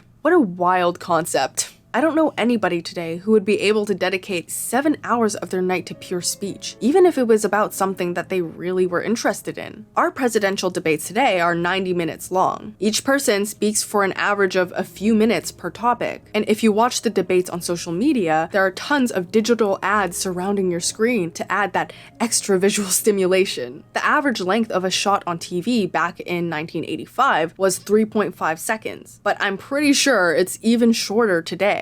I don't even remember when this became a thing, but having serious topics paired with like random cooking videos or Subway Surfers or a Simpsons episode. The creation of the third world has been going on for 400 years brings us to another revelation, namely that the third world is not poor. You don't go to poor countries to make money. Really goes to show that our attention span is kind of fucked. Bill Moyers, a journalist, once said, "We Americans seem to know everything about the last 24 hours, but very little of the last 60 centuries or the last 60 years." Interestingly, I think our inability to pay attention and to remember things partially explains the rise of nostalgic content. People in our generation love nostalgia. We eat that shit up. Whether that's romanticizing the summer of 2013, even though half of Gen Z was like 8 years old, or crying over the third generation of K-pop being gone, even though there were literally fan wars every second. We can't remember enough of the facts and context to assign anything past just a general feeling. And so it's easy to just think, oh yeah, I think it felt nice. As a video essayist who tries to make educational content in a more entertaining manner, I've wondered a lot about how I fit into all of this. I undeniably put on makeup and I try to look good in front of the camera. I try to have as many pauses in my talking cut out as possible, and I try to make sure I include enough outside footage so that people don't get bored staring at my face for like 5 minutes. I have ads that interrupt my videos, and while I know people don't discredit the quality of YouTube videos for having ads because everyone does it, I still wonder how it affects the perception of educational content on YouTube. Will video essays ever feel as serious as a written article? Do I affect people's expectations when it comes to learning outside of YouTube? The answers may be different for different people. For me, I actually find that watching a really educational and entertaining video on YouTube leads me to want to read more books and learn more outside of YouTube. I'm not sure if this is the same for other people, but you let me know. But even then, still, there's this problem I struggle with, which is like, how much does my persona matter to everything? And it's like, how likable and attractive do I have to make me as a person, as a friend, as a creator, to make people think my content is valid? Will the visual form of video essays inherently make my image more representative of me than my words and ideas? Because I'm sure when people say, "Ali Sunvia," the first thing that pops into their head is a picture of me, not what I've said. When people are represented first by their image and not their work, it really changes how we evaluate people. TV commercials, for example, use athletes, singers, chefs, chess players even, to sell them as images. It sends this message that no matter what your career is, you can always be used to entertain. This has especially freed politicians from actually having to do politics, which I think is kind of scary. Now they can attend comedy skits or commercials or even gaming live streams. They have become more like celebrities rather than educated leaders. Their appearance and vibe become much more influential in their election results than their actual policies. I feel like most people, at least in my generation and younger, know Joe Biden best by memes of him slipping up, both physically and verbally. How would you say your mental focus is? Oh, it's focused. I haven't, look, I have trouble even saying to myself my own head the number of years. I no more think of myself as being as old as I am than fly. I mean, it's just not, I haven't observed anything in terms of, there's not things I don't do now that I did before, whether it's physical or mental or anything else. Or they know Canada's Prime Minister, Justin Trudeau, as the zaddy of world leaders. Richard Nixon, a past president of the US, once claimed he lost an election because his makeup crew messed up. Then he told his competitor that if he really wanted to run for presidency, he should, quote, lose 20 pounds. News sites like Daily Mail, Cosmopolitan, Refinery 29, and Entertainment Tonight make the lives and drama of celebrities serious cultural content. Like, oh my god, you don't know the year Kim Kardashian's sex tape was released? Are you even American? I can't believe you didn't know Headley got sent to jail. Are you even Canadian? I really hope other Canadians got that reference. Please comment if you did. Quote, the circle begins to close. Both the form and content of news become entertainment. Harry Frankfurt came up with a concept called bullshit speech acts, which is when a speaker doesn't care about whether what they say is true or false. And I think this happens all the time now. Oh my god, Miley Cyrus wrote flowers about Jennifer Lawrence because Jennifer Lawrence had an affair with Liam Hemsworth when they were filming Hunger Games together. These kinds of statements are passed along because they're fun to say, but how much do we actually care about their truth? The goal is to entertain people with this serious cultural news, not to tell them exactly what happens. At least with a lie, it implies that the speaker knows and recognizes the truth as important, which is why they know they need to swerve around it. But for the bullshit speaker, they're like, I can maybe lie for fun, maybe I'm telling the truth, but let me just have fun. I promise you'll get the best customer service of your life. But I don't actually care if you do. Maybe you do get the best customer service of your life, but I'm just speaking to speak. See, dictators only need censorship when they feel that the people know and care about the difference between serious news and entertainment. Quote, how delighted would be all the kings, czars, and Führers of the past to know that censorship is not a necessity when all political discourse takes the form of a jest. Sorry for not posting a video last month, but here I am, back again. If you liked this video or you thought it was okay or you didn't hate it, you can like and comment and subscribe or whatever you're feeling today. This video is really good. I feel like I'm really thinking. I'm really thinking. I just thought that the points that she was making were really good. Just in the aspect, see, this is what I need from YouTube video. I feel like she was saying things that were making me think, oh, I never have thought of that really before. Like when she was talking about, for example, when the telegraph became super popular and then people could receive all kinds of news that they no longer were just informed about local things but things all around the world, and they just wanted to know it even though it had no effect on them. Because obviously for us, our we've been having the telegraph for a minute, it's not a new thing to get information, easily. And even now it's you can get even more information. And how kind of, I don't know, I guess, for me, I've always, thought that just being informed about things is important and are good, but I can kind of, see how if you're just informed very surface level about all these different things, and, how she was saying, it was about quantity instead of quality, you just know a little bit about everything, that's maybe not as good as, maybe being really informed about things that are going on locally around you that, you can actually have an impact with, if you were to go to kind of, that depth. And I was like, yeah. So I think that was a good point. There were so many good points. What did you guys think of the video? Doggy Dog, thank you so much. And Summer Prime, thank you. I have nowhere but damn, this video is good. It was good, right? Yeah, wait, I want to hear your guys' thoughts because that was a longer video and it was just, I think there were so many good parts. I want to know what book. Was it the book that she was quoting throughout? What is this? You blew. She reads people's names. These gotta be her patrons or something, right?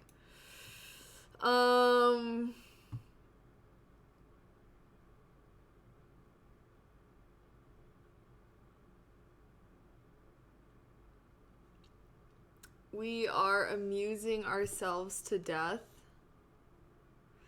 Amusing ourselves to death. 5 things we need to know. She's really liking Neil Postman.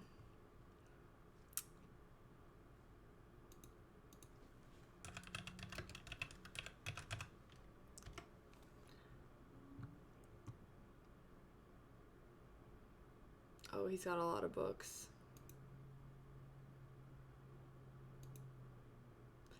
Amusing ourselves to death. Public discourse in the age of show business. It's just such an interesting concept because it's yeah. Oh, something else that she was talking about that I thought was good or interesting was when she was talking about how we expect content that we consume to be entertaining, or how people expect it, because I feel I'm kind of on her side where it's I don't necessarily expect the things that I consume to be entertaining, and like honestly I don't really like content that like goes super above and beyond being sorry, I'm literally going to what was the name? Neil Post. Bro.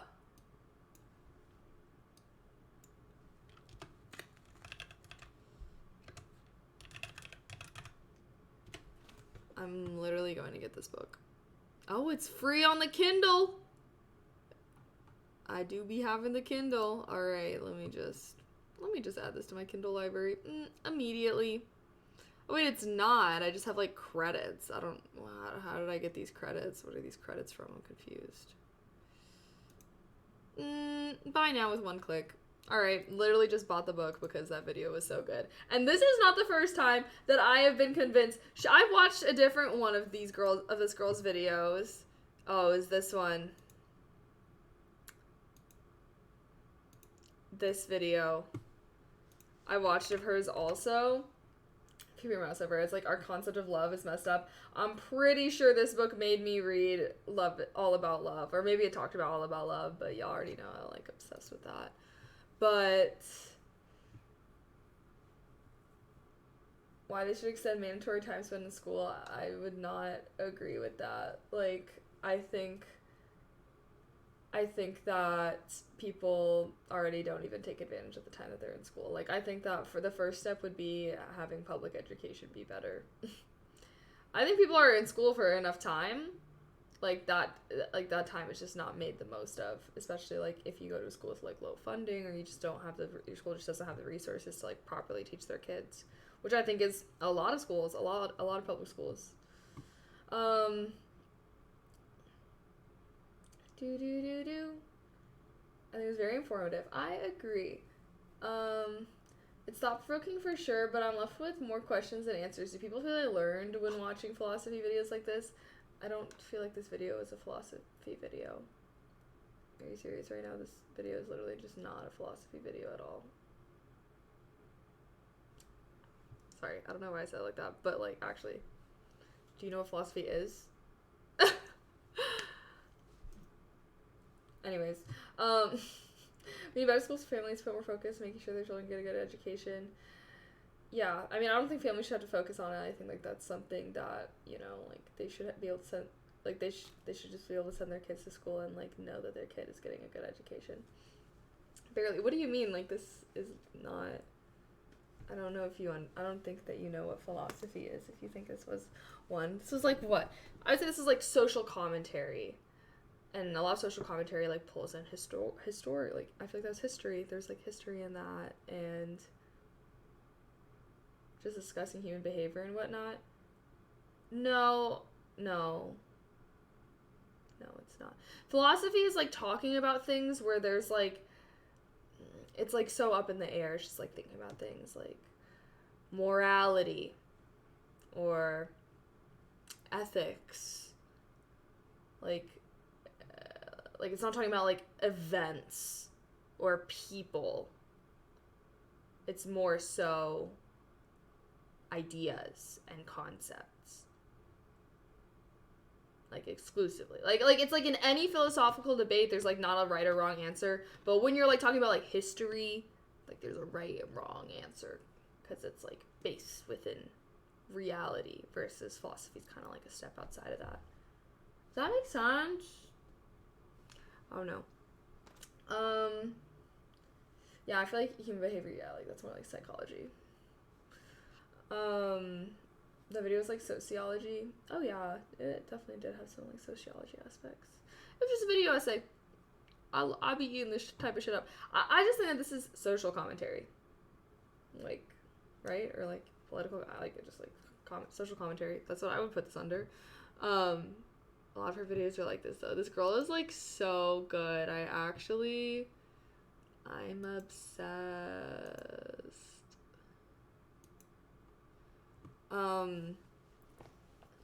Yeah, her concept of love video is definitely the most. I don't want to be. The desire to be sad, tragically beautiful art.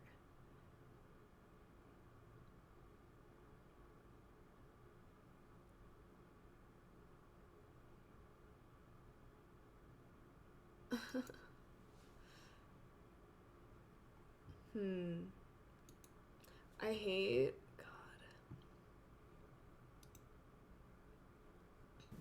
We're riddled. Ah.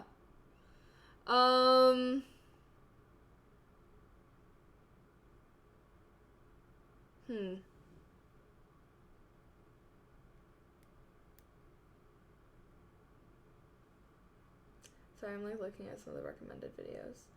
I stan her. I stan her too. I forgot I hate watching attractive girls. Makes sense. My urge to stan goes crazy. You guys are funny. Philosophy is a systemized study of general and fundamental questions such as those concerning existence, reason, knowledge, values, mind, and language. Valid. Oh, okay. Now I'm on the girl side of TikTok. Yes! My YouTube, or not TikTok, sorry, YouTube. My YouTube algorithm has thought I am a man for forever. Like, I'm always just getting, like, manosphere type of videos. I think it's because we watched, like, a few one time on stream, and the algorithm never forgot. They never forgot. They'd be like, I don't even know. Wait, so these videos look good.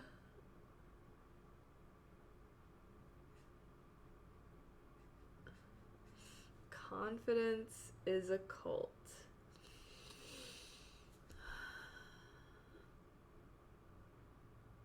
Social media's obsession with aesthetics and curated identities.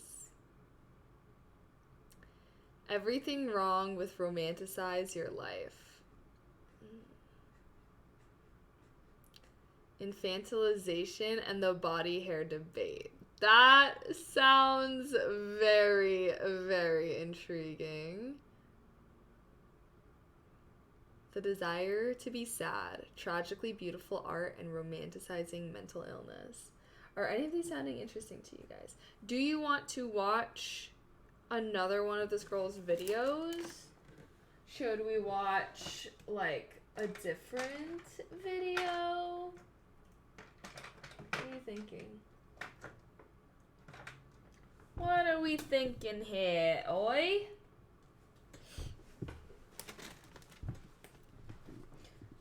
Classic video YouTube teaching you how to yeah, no, it's literally like kind of like that. I thought that she was good, but some of these other ones are looking pretty interesting.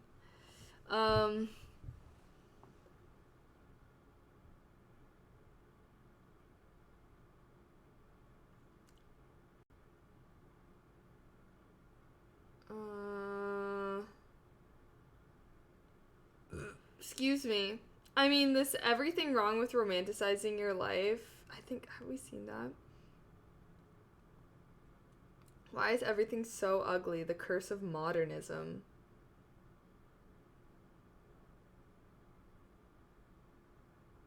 Social media's obsession with aesthetics and curated. I think that one, that sounds good. What do you guys think? Social media's obsession with aesthetics and curated identities.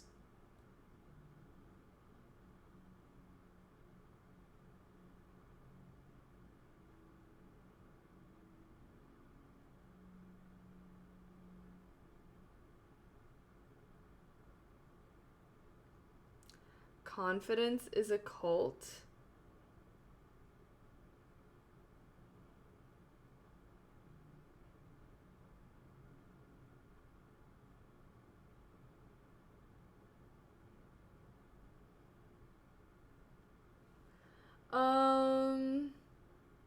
Down for that girl's videos, romanticizing mental illness one. I'm trying to think. I feel like I've seen it before. That's the only thing, is I think I might have seen it before.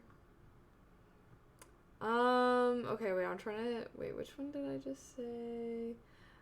This one's like, yeah. Okay, hold on. I have to go to the bathroom really quick. BRB, do do do do do do do do.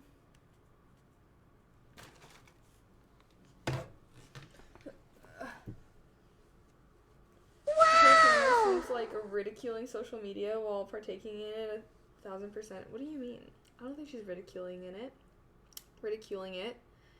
You know, it's okay to criticize things that you partake in. I would say it's especially okay to criticize in things that you partake in, like, because you actually partake in it.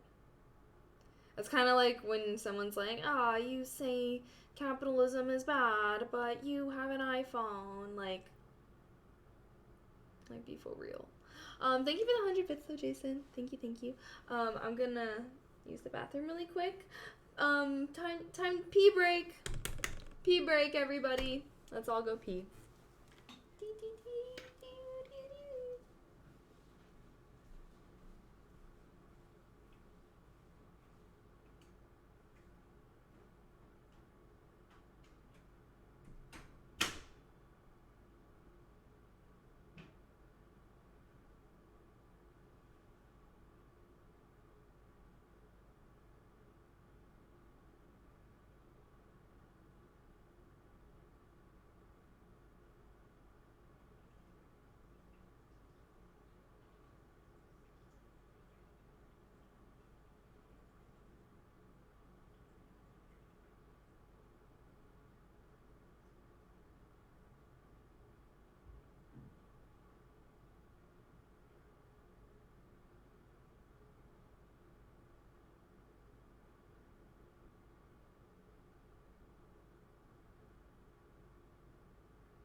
Alrighty.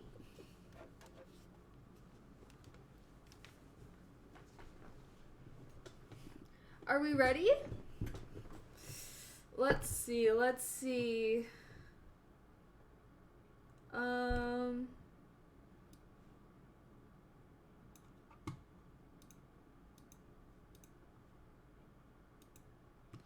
This girl. Don't go breaking my heart. I couldn't if I tried. Oh, honey, if I get restless, baby, you're not that kind. Don't go breaking my heart. I'll go breaking your heart. Okay,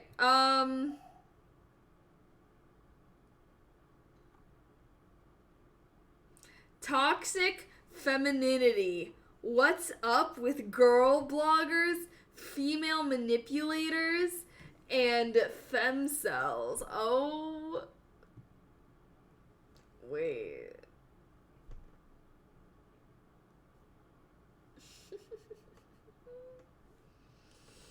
Oh, my eyes started burning.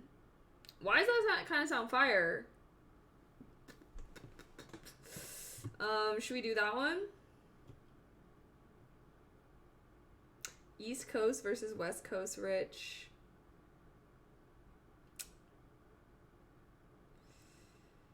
explaining the Gen Z maximalism trend. This girl, like, seems pretty interesting. It's a different channel. This is a different girl. Different girl, different channel.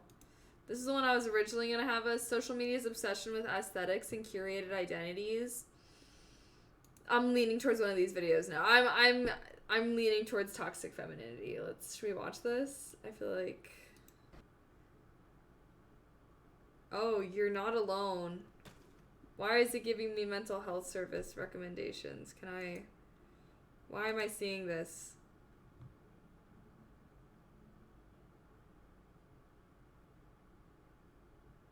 When you watch videos on certain... What? Hold on. What? Okay.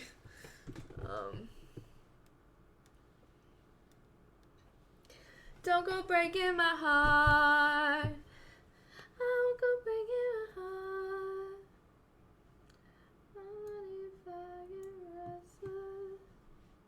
Here. I just want you guys to be able to see. Oh, you can't even see because of the fucking... Oh, like, get out! Go away! So people can see the video on the channel. Alright, I don't know. They're concerned for me. This video is brought to you by Squarespace, an all-in-one platform for building your brand and growing your business online. It's kind of...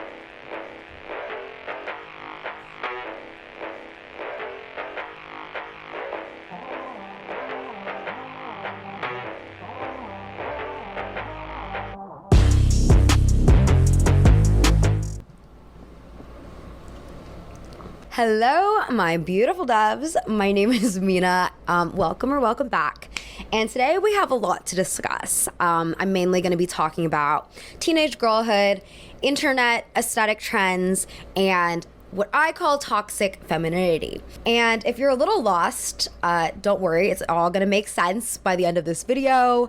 But I do want to start off by talking about this one article that went a little viral. It was published on ID magazine. It came out in June, and the article is written by Roisin Langan. I'm gonna read this very spicy excerpt. Hey, do you like listening to Lana Del Rey?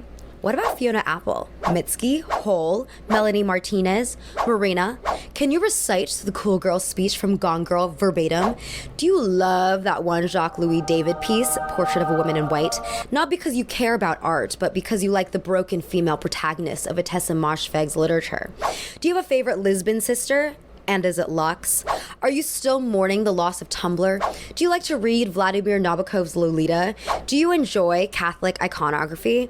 Press to describe yourself or to have others describe you. Would you be comfortable with adjectives like toxic or manipulative?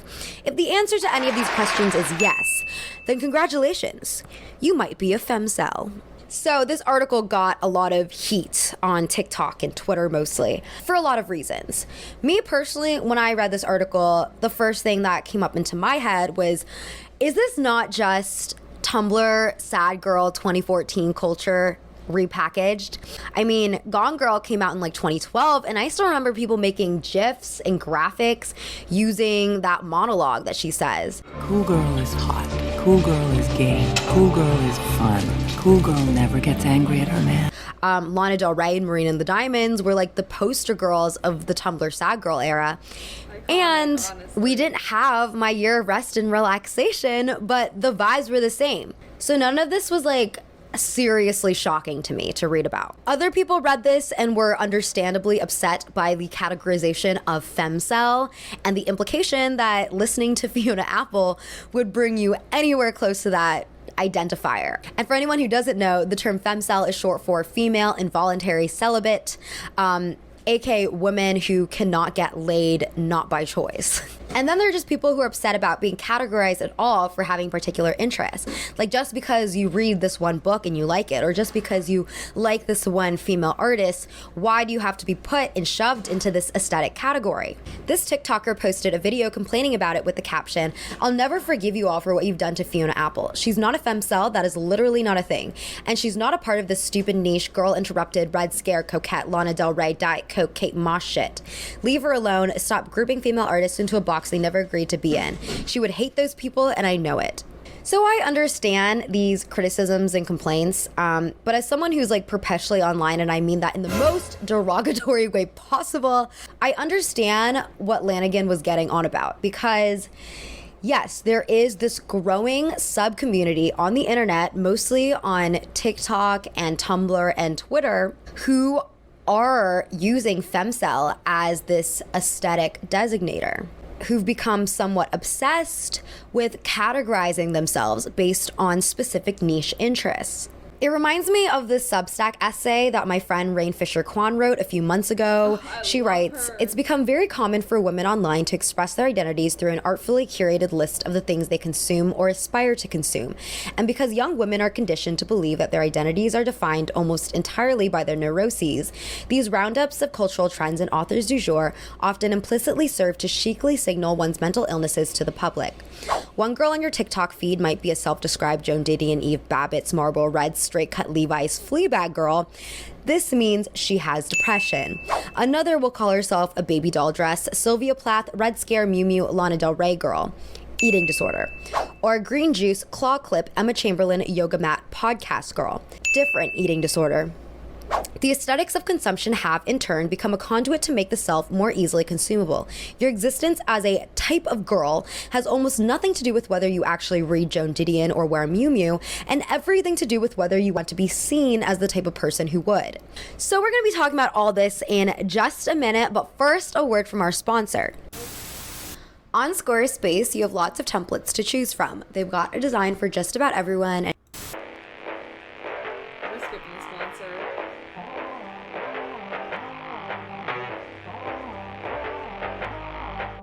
So the term that Lanigan uses to describe this niche set of interests or describe this new aesthetic is femcel core. But before we can talk about what femcel core is, we got to start with the roots, which are unfortunately incels. The word incel, by the way, stands for involuntary celibate, aka someone who cannot get laid, not by choice. So, in 1997, a Canadian woman who goes by Alana and nothing else, she has kept her identity mostly anonymous, she had started dating and was having trouble with relationships, so she started this website called Alana's Involuntary Celibate Project for anyone else who was also struggling with the romance department. It was a simple website where she posted articles, ran a mailing list, and then evolved into a forum where people would talk about being lonely. Alana says there was probably a bit of anger and some men were a bit clueless about how women are unique individual humans, but in general it was a supportive place. The word incel used to mean anybody of any gender who was lonely, had never had sex, or who hadn't had a relationship in a long time. Fast forward to 2014, a 22-year-old man named Elliot Roger went on a shooting and stabbing spree in Isla Vista, California, killing 6 people and injuring 14 before offing himself. It was revealed that before his death, he had distributed a 141-page document about his hatred towards women that was caused by his intense frustration of being a virgin. And then in 2018, 25-year-old Alec Minassian drove his van into a crowded sidewalk in Toronto, killing 10 people and injuring 16. After the attack, he told investigators that he was an incel and that his actions were a revenge plot over him not being able to get laid. The incel community has thus developed in the worst way possible, from being a fringe internet group to a recognized terrorist threat. So I compare them to femcels. The only real shared thing is their belief that they cannot have sex or cannot get into romantic relationships because of their looks or personality. And even though a lot of people feel this type of way, at least during one point in their lives, femcels believe there's something significantly wrong with them that makes them different from other women. According to the now defunct Reddit thread, True Femcels, to be a femcel, you have to have defects that must exceed those of normal women and exist in a much more severe form. As Mel Magazine puts it, femcels were dealt a shitty hand, the sentiment goes, and the only way out of the lonely hellscapes they live in is to ascend. Femcels speak for get hotter. Since the Reddit thread has been banned, it's difficult to mine it for content unless you know how to use like internet archive tools. But from articles that I've read, it sounds like, unlike incel forums, femcells are non-violent for the most part. Like, there might be some fringe person who's like, you know, writing something truly disturbing, but for the most part, most of the content was focused on the women's unhappiness with themselves. And unfortunately, this rhetoric is actually how most women tend to feel when navigating romantic spheres. Tracy Moore did an investigation on nice girls and found that most women who blame their lack of sex or relationships on their appearance actually feel embarrassed or sorry for inconveniencing the people that they find attractive. That's not to say that there are absolutely no problems in the femcel community, though. Lorelei Alverson researched femcel forums and found that despite several members identifying as people of color, the vast majority of users across femcel forums are white and leverage this whiteness in disputes.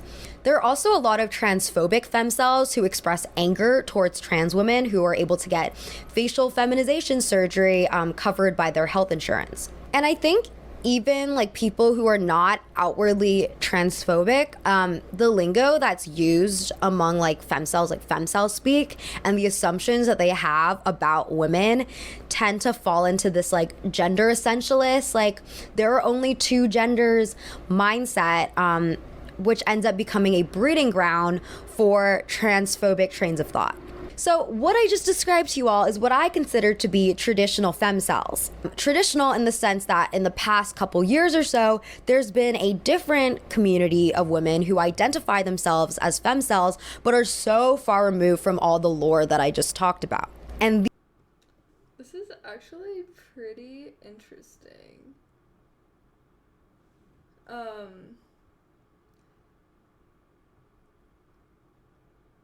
The video is much louder than my voice. That's fine. I'll just like not really talk. It's because my mic is kind of far for me.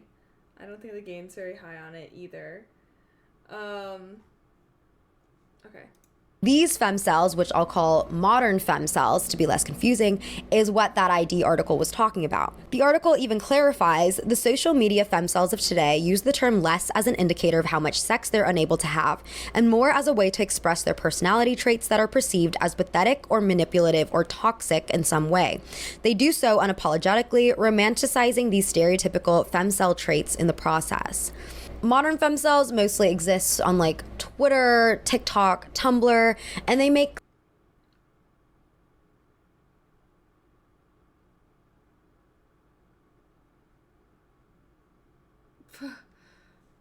I'm not gonna lie, I be interacting with these memes. sad aesthetic Spotify playlists titled Female Manipulator Anthems and Songs for Your Fleabag Era.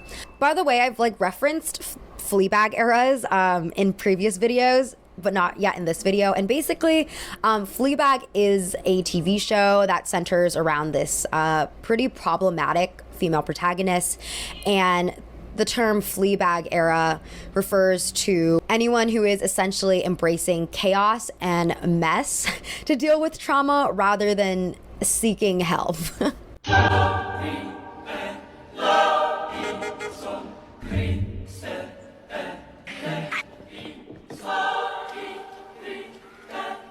Lanigan writes, new femcels have flourished on popular social media platforms where it can be communicated not through tortured posts about being overlooked by men and self-hatred, but rather through a post-ironic, self-conscious embrace of aesthetic feminine toxicity.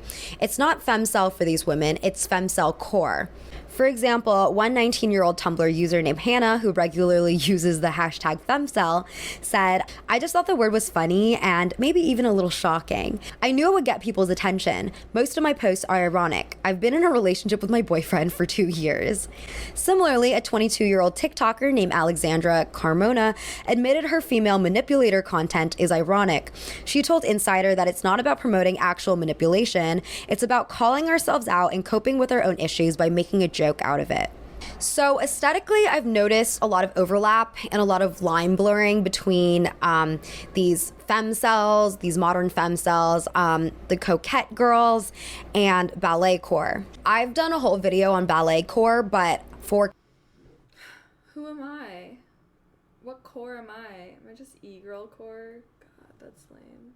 Coquette, girls who partake in it flock to frilly slip dresses, hair ribbons, thigh-high socks, Mary... Wait, actually, not me for real. well, that's what I want to be. But it's also like, where the hell am I gonna wear outfits like this too? This is what I want to be, but when would I be looking like this? Like, to go where? What event am I attending looking like this? Do tell. I have the outfits. I got the frilly socks. I got the thigh highs. I got the Mary Janes. I got the ribbons. I got the slip dresses. I don't have whatever gloves they are. But, like, I don't have the opportunity. Jeans, tight-fitting tank tops, cropped cardigans, cheeky slogans on baby tees, and overall pastel colors and lace trimmings. Popular aesthetic icons shared by all three subgroups include Lana Del Rey, particularly at the beginning of her career, Nina Sayers from Black Swan, Angelina Jolie's character in Girl Interrupted, Jennifer from Jennifer's Body, Gone Girl, and of course models and actresses that have heroin chic or waif-like body types, including Lily Rose Depp, young Kate Moss, Bella Hadid, and Mia Goth. A lot of these girls also refer to themselves as girl bloggers, aka girly girls who blog about being a girl's girl, who have usernames like Dior Waif or Cocaine Bambi, who post grainy gifs of blonde 90s models, Miu Miu ballet flats, young Natalie Portman, Lana Del Rey lyrics, Patrick Bateman, and memes that hint at or explicitly state mental illness. There's a lot of romanticization about being pretty and mentally unstable, but that being okay because you're still pretty. And terminology like pilled, maxing, being in your whatever era, and esoteric get tossed around. There's also a very unique turn of phrasing that these girls use. Biz Sherbert describes it in their article on girl blogging. I'm unstable in a Black Swan, The Virgin Suicides, Nepotism Baby, Cool Girl Monologue, Sylvia Plath, Brittany Murphy, Fatal Attraction kind of way. A girl blogger's frequent lines of text rub together into an inner monologue that looms over all her posts. This diary voice, psychologically charged and often bitchy, like the writing on a bathroom stall, is what separates the girl blogger from an impersonal mood boarder with a similar taste for girly things.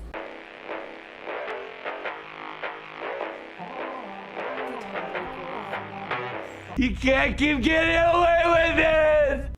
So she literally did say what the core of femcel beliefs were, if you were listening.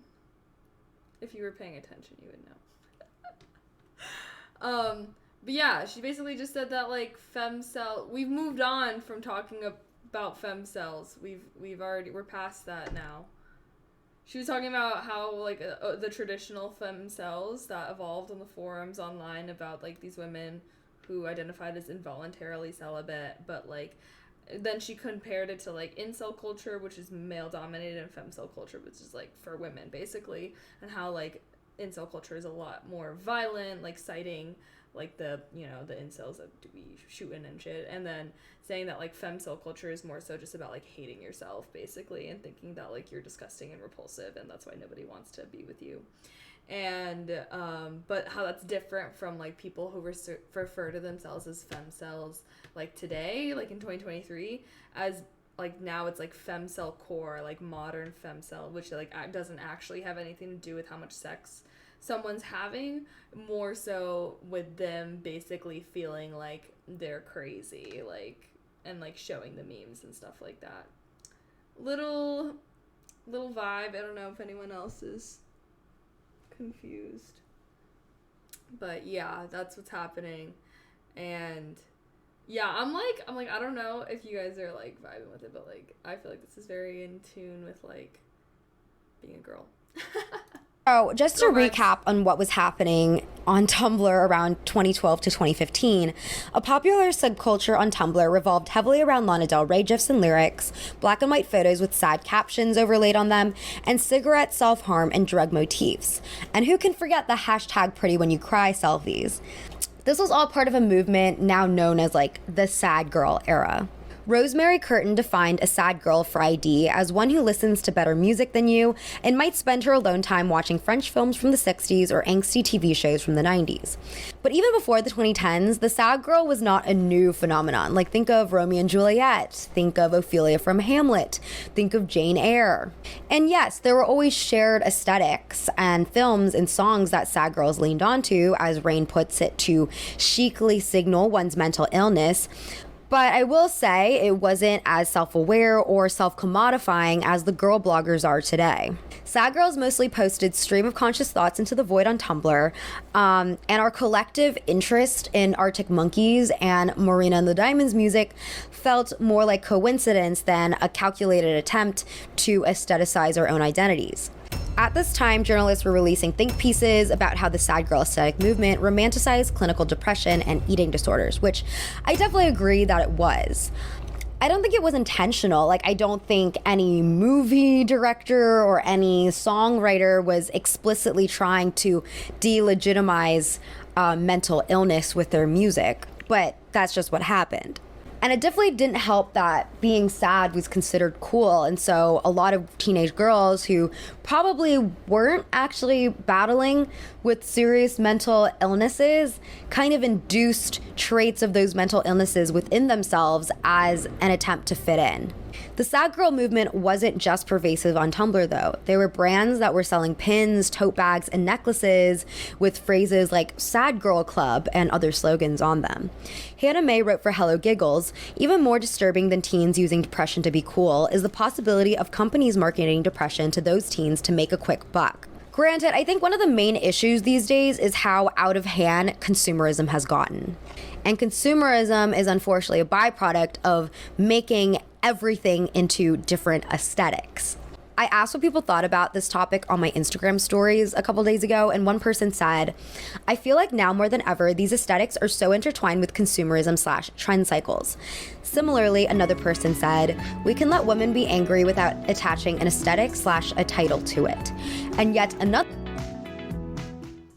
Thank you, Booze Chickens, for the tier 1. Happy 20 months. Thank you, thank you, thank you. I appreciate that. Thanks. Another person said, I think it's really fun to be in a community with lots of other girls who like the same things as me, but it can also be really exclusionary and breed a pick-me-esque mindset if you aren't as indie / enjoy too many mainstream things or even dress somewhat basic. I think these are all very valid points. I also think that they are points that were valid back in the 2010s. If anyone remembers like the whole hipster trend. Just so you know, a macchiato is a shot of espresso with a little foam on top. It's not a giant latte slathered in whipped cream with caramel squeezed all over it. Hey, what band is this? You've never heard of it. To really qualify as a hipster, it wasn't enough to just like the same things as everyone else or have the same kind of ideology. Like, you had to get the square glasses, you had to wear the infinity scarves, you had to have some mustache motifs somewhere on your body, or else your friends were probably I was 12. like, are you really a hipster? And God forbid if you want to listen to Justin Bieber every once in a while.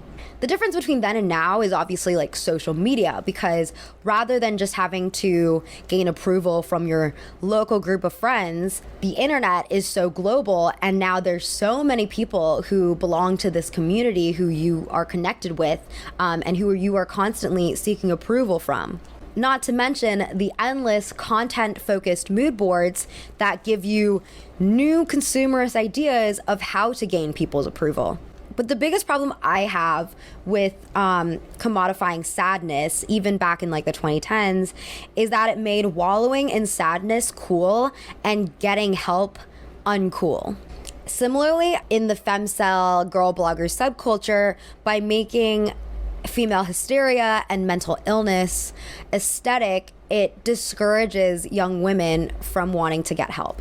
22-year-old TikToker Jules Johnson told Insider that she finds the trend nihilistic and hollow. She said, in the female manipulator space, there's a lot of focus on getting back at men when you could direct that energy towards loving other women. But anyways, I think the Tumblr girl ideology redux was kind of inevitable, considering the style itself is getting a renewed appreciation, with the tag #2014Tumblr having over 215 million views on TikTok. Femcelcore also champions the thin body type, which is being echoed in the mainstream, with low-rise pants and skirts coming back in full force, and even Kim Kardashian slimming down her booty in the past several months. Girl, I think some of you guys are forgetting what Kim K used to look like. Look at the mass. Okay? This about 40 pounds of ass gone. because of how influential the Kardashians are, and because they were kind of the ones to popularize BBLs in the past 10 years to begin with, a lot of people feel like them shrinking their asses is a sign that the BBL era is over. BBL, by the way, stands for Brazilian butt lift, which is a very dangerous procedure that shifts the fat in your stomach into your booty to give you a more curvaceous figure. Even without the Kardashians' involvement, it might just be the natural course of body type trends that's dictating this shift in silhouette, because as we all know, very unfortunately, throughout the course of history, women's silhouettes have been trends. It's dipped from curvy to skinny to curvy to skinny, and we've just been curvy in the last 10 years, and I guess it's time to go back to skinny. Obviously, I think BBLs and kind of escaping that phase is a good thing, because BBLs are incredibly dangerous. Like, you can literally die on the operating table for getting one. But I don't think going the other end of the spectrum is better, because I grew up in the 90s and 2000s. Like, everyone had an eating disorder because of how skinny everyone in the media was. Do you know what really just kills me about this whole thing? Is the clothes that you're gonna get. I mean, you don't deserve them. You eat carbs, for Christ's sake.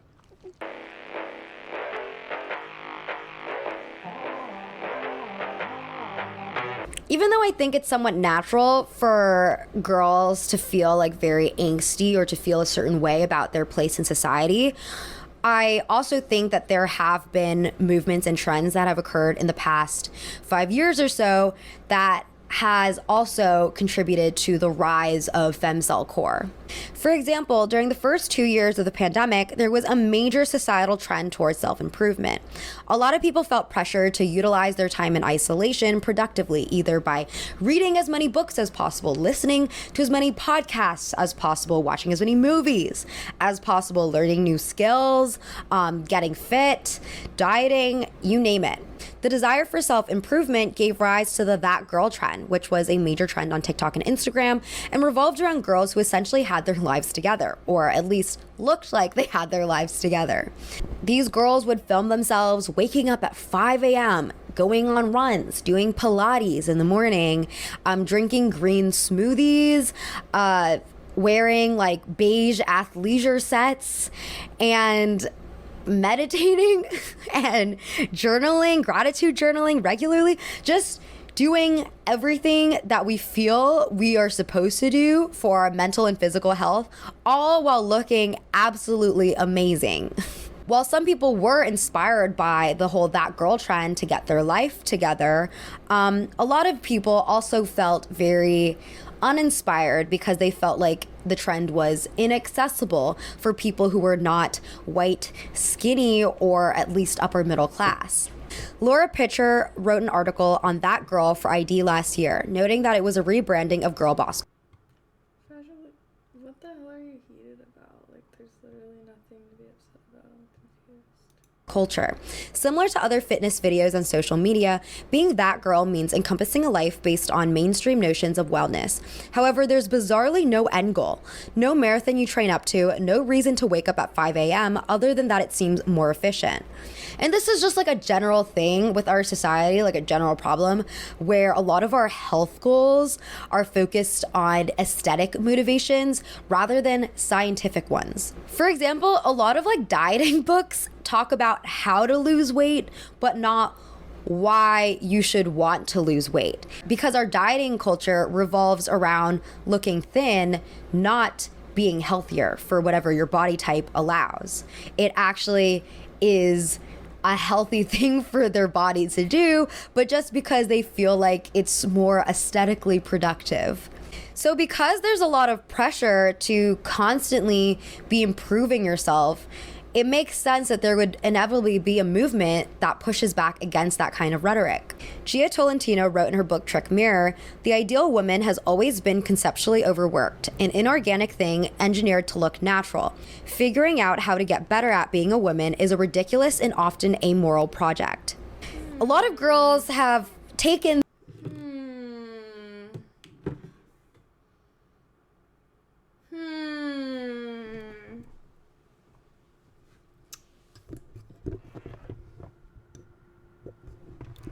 she really speaking facts? Wait, let's hear that again. Ridiculous and that the ideal woman is almost always been like overworked. Because I think that she's so right. Like, I see this in myself a lot too. Just kind of like continuous self-improvement. Not necessarily any end goal in mind, but just to like be better. Always try to. And how like the femme self-Fleabag whatever movement that, you know, she's been talking about is just the response to that. Of being like, oh, like, what if I don't want to get better? Like, what if I just want to be crazy as I am and, like, not be perfectly optimized and efficient? I think that's actually a pretty good way to, like, interesting way to, like, look at that. The kind of movement or whatever you want to call it. Engineered to look natural. Figuring out how to get better at being a woman is a ridiculous and often amoral project. A lot of girls have taken this desire to not be perfect to the extreme, though. Lanigan also wrote another article earlier this year talking about Feral Girl Summer, which explored the part satirical but part very true desire to just be imperfect. The ultimate power of being in your Fleabag era or being a femcel or embracing a feral girl summer is that you're allegedly self-aware. You're aware that womanhood is oppressive, and rather than trying to lean in and hustle till you die, you've just decided to give up, sit back, and be cynical. It's ironically kind of I'm not like the other girls ideology despite its heavy reliance on feminine aesthetics. I don't think having like a little nihilistic era every so often in your life is a bad thing inherently, but I think it can be dangerous if it goes to extreme or if it becomes so mainstream that it takes up valuable conversation space for actually productive feminist action. As Haley McNiff writes, if women are drolly accepting their pain as inborn and inevitable, there may be an empowering sense of numbness in fully embracing that pain, in running headlong into it yourself, and even bringing others down with you if you so choose. It's definitely frustrating, and one of like the number one complaints I got from my Instagram stories were women saying that the movement is just not reasonable for a woman of color or a girl of color to partake in. Aurora Moore wrote a great article on this and how disassociating to the world's problems keeps oppressors comfortably empowered. She writes, these white dissociating feminists are holding up their hands and saying, there is nothing I can do about it. The world is just too fucked up for me to help. I'm going to have to lie down. She also offers the alternative of community care and love. Being a person is fucking hard, and it's fucking horrible sometimes, but I'd like to give our daughters and sisters a world they want to be a part of, where they can laugh and love as opposed to one so bitter they must wither themselves away in an effort to spare themselves from it. I don't think all modern femcells are bitter, by the way. I think some of them have derived some kind of sick pleasure in being stuck in the system. Kind of like a Stockholm syndrome. But I do agree with Moore overall. I think a lot can be said about how nihilism can numb us from making any progress. And rather than just flipping the script on girl bosses and being like, girls don't actually have to lean in and work super hard and be the best, it's worth like just having more productive conversations on how we can make girlhood and womanhood more bearable and even enjoyable without being self-destructive. But you know, what do I know? I was a teenage girl once too. Okay, everyone, that's all I have for today. Thank you so much for tuning in. Please let me know in the comments what you think about. I thought that was a good video. So I think forcing myself to wake up would be counterproductive. I'm more of a night owl. Oh, I see. Me too. I think I'm also a night owl. I thought the video was really interesting though. And I don't know, I feel like I can see why, like, I don't know if you're like a guy and don't, like, this is very much about like girl culture, like just the girls on social media, girlies on social media, and like she was talking about like the 2014 like Tumblr trend, which like that was when I was on Tumblr. So you guys remember how I told you like, oh, like I used to like literally be obsessed with Tumblr, like had a Tumblr blog that was like my life, taught myself how to HTML code for my Tumblr blog. Yeah, this was the era. This was indeed the era 2012 to 2014. That was literally when I was in middle school, which was this era. I think I made my Tumblr when I was like in 6th grade. So, yeah, like it was actually crazy. I remember because like, you know, I had always been like a super skinny kid, and like this is when like thigh gaps were super popular, and especially on Tumblr, like I don't know, like the eating disorders type stuff that was going on Tumblr was like crazy. Like I remember being like so sad that I didn't have a thigh gap, but then I was like, but I'm so skinny, like it doesn't make any sense. Like I don't know, just being a young girl on social media too, where it's like your bodies like are so centered, like female, like there's just always discussion about like what female bodies look like and what a good female body looks like or an attractive one, always. And yeah, so like I know like that era and stuff. I don't think I ever really was, I don't know though, I mean, I feel like my angsty phase was a little like different than this vibe. More like trap music, rah, rah, rah. Type of stuff. But yeah, that girl trend, I definitely like be seeing that shit. I mean, obviously I'm a victim. I'd be trying to drink smoothies and do Pilates, and I actually do like the little, you know, YouTube Pilates videos. They're actually pretty fun. But there we go.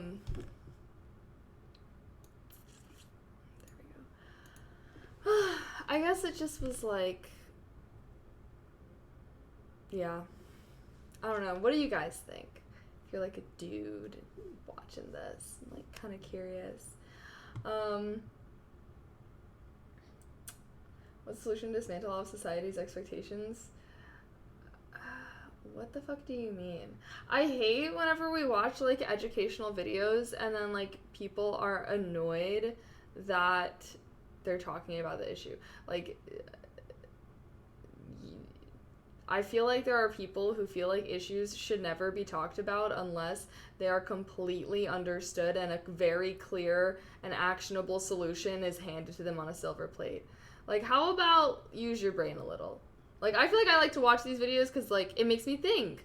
It makes me think about my life and my personal life experiences and how it relates to what they say. If I can see, like, the truth in their words through my own life and my own experiences. Well, I heard. Thank you so much for tier 1. Thank you. Aw. Heart. Thank you so much. Happy 26 months. But, yeah, I guess, like, when you're learning about things, guys, like, stop expecting solutions to be handed to you on a silver platter. Like, use your brain a little. Mochi. Like, you know, like a little bit of critical thinking skills. Because I also feel like she was talking about it. She was just saying that, like, that it's not good. That it's not good to expect women to be perfect all the time. And I feel like she's just talking about, like, kind of the recent history of like what being a good woman was, like, aesthetically and, like, maybe even personality wise. I think people don't realize that girl doesn't exist. It's what they show online. Their day consists of inauthentic behavior. Yeah, I mean, I think that people, like, kind of realize it, but also at the same time, it's like I think that we are past the stage. Like, people know that content creators are picking what parts of their day to record and post. Like, people know that. But that doesn't stop it from, like, still making them maybe feel shitty about their lives. Because at least they are doing those things to at least get that footage. And some people do, like, live that life, you know? It's just kind of, like, acting as if that is the best life to live is, like, maybe not, you know, the best way. But yeah, I don't know. I've been enjoying these videos. I'm happy I'm on girl YouTube now. I, like, feel like I've never really, I like it. It's so much better. What? Racism is quirky. Emily in Paris romanticizing ignorance. Like, I'm so intrigued. The politics of pretty. I am so intrigued. I'm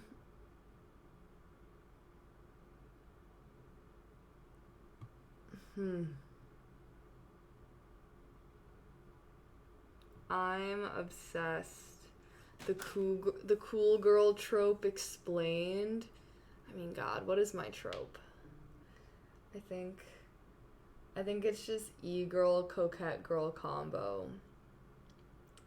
But probably a little closer to e-girl, just because, like, it's like I want to be coquette girl, but, like, how?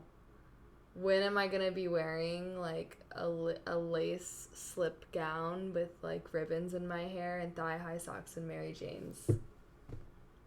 What event would I be going to looking like that? It's just impractical. It's an impractical aesthetic, in my opinion.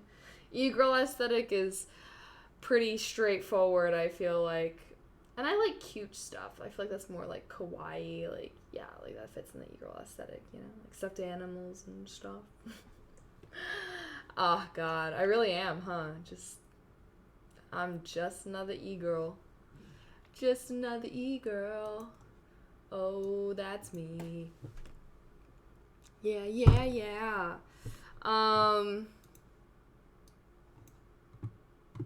I'm like actually going to subscribe to this girl. Subscribe! You want a new subscriber, girly pop. Oh my God. I feel like maybe it's time for a YouTube addiction. I've never really had a YouTube addiction before. Like, I've just never really been a YouTube video watcher, but now that I've discovered a new side of the platform, my attention is grabbed. Thank you for the 100 biddies. Wow. I never even heard of coquette until tonight. Really? Well, yeah. It's just girly things. Hashtag just girly things. It's like, you know, just being a girl.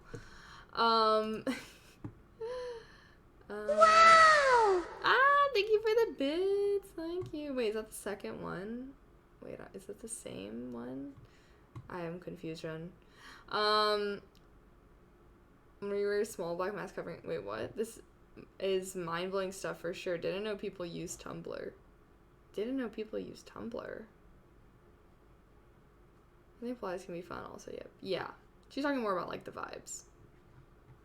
But, yeah, overall, I enjoy videos that provoke my thought, and I feel like my thoughts were provoked, you know? Like, that's all I want. I just want to see things that just make me be like, just make me think about shit a little bit, you know? So what did we watch? What were the last two videos that we watched? I think those were the best ones. We watched that video, Toxic Femininity, Femcel, Fleabag Era, that kind of stuff. And then what was the video by Olivia that we first watched? It was, like how we have like entertainment as a distraction, like constantly all the time, that we like no longer like can even care about things that we should care about because we're just being fed all this information all the time, like out of context. That one was actually also really good. I wouldn't classify you as an e-girl. What would you classify me as? Chat, what kind of vibe or aesthetic or whatever, like what would you classify me as? Because I think I would have to classify myself as e-girl. Like that's just what I feel like I fit in. Like I don't know what else would I be like? You know? I mean, it's not super bad though, you know? Like I don't have like the crazy, like I feel like I'm not that crazy with wow! Is this the same one going again? Oh no, it's a new one. Thank you for the 100 bits. Thank you, Tiki Lair. Why classify yourself in the first place? What do you mean? I'm like just curious. Informational and social commentary YouTube, I think, is the best side of YouTube. Oh, I agree. Wow! Thank you. If you genre breaking being e-girl. Oh yeah. Okay, obviously I recognize that I am a dynamic and multifaceted individual. Sometimes it's just kind of fun to like you know, it's kind of like in the same way how it's fun to ask people what they've thought of you when they first met you. It's like the same thing. It's like, what do you guys think of me? Like, very generally, you know? Like, it's just fun. It's just for funsies. TK Laren, thank you for the bits. Thank you. You're bonking me. You're bonking me. The only reason I don't classify you as an e-girl is because you're too self-aware and you don't seem like you live on the internet for attention. Wow! What else would I be here for?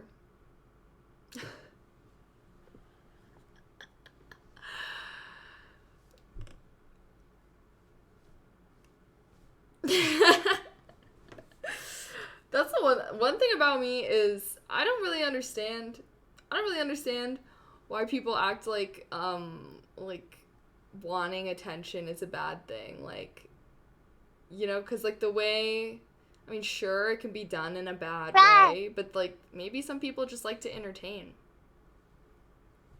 you know, like just like to, and there are many ways to entertain.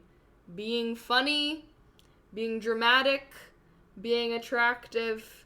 There are many ways. And ultimately, to entertain is to pleasure the masses. And why is that a bad thing? I guess I don't think there's anything wrong. These sound alerts, bro. Thank you for the bits.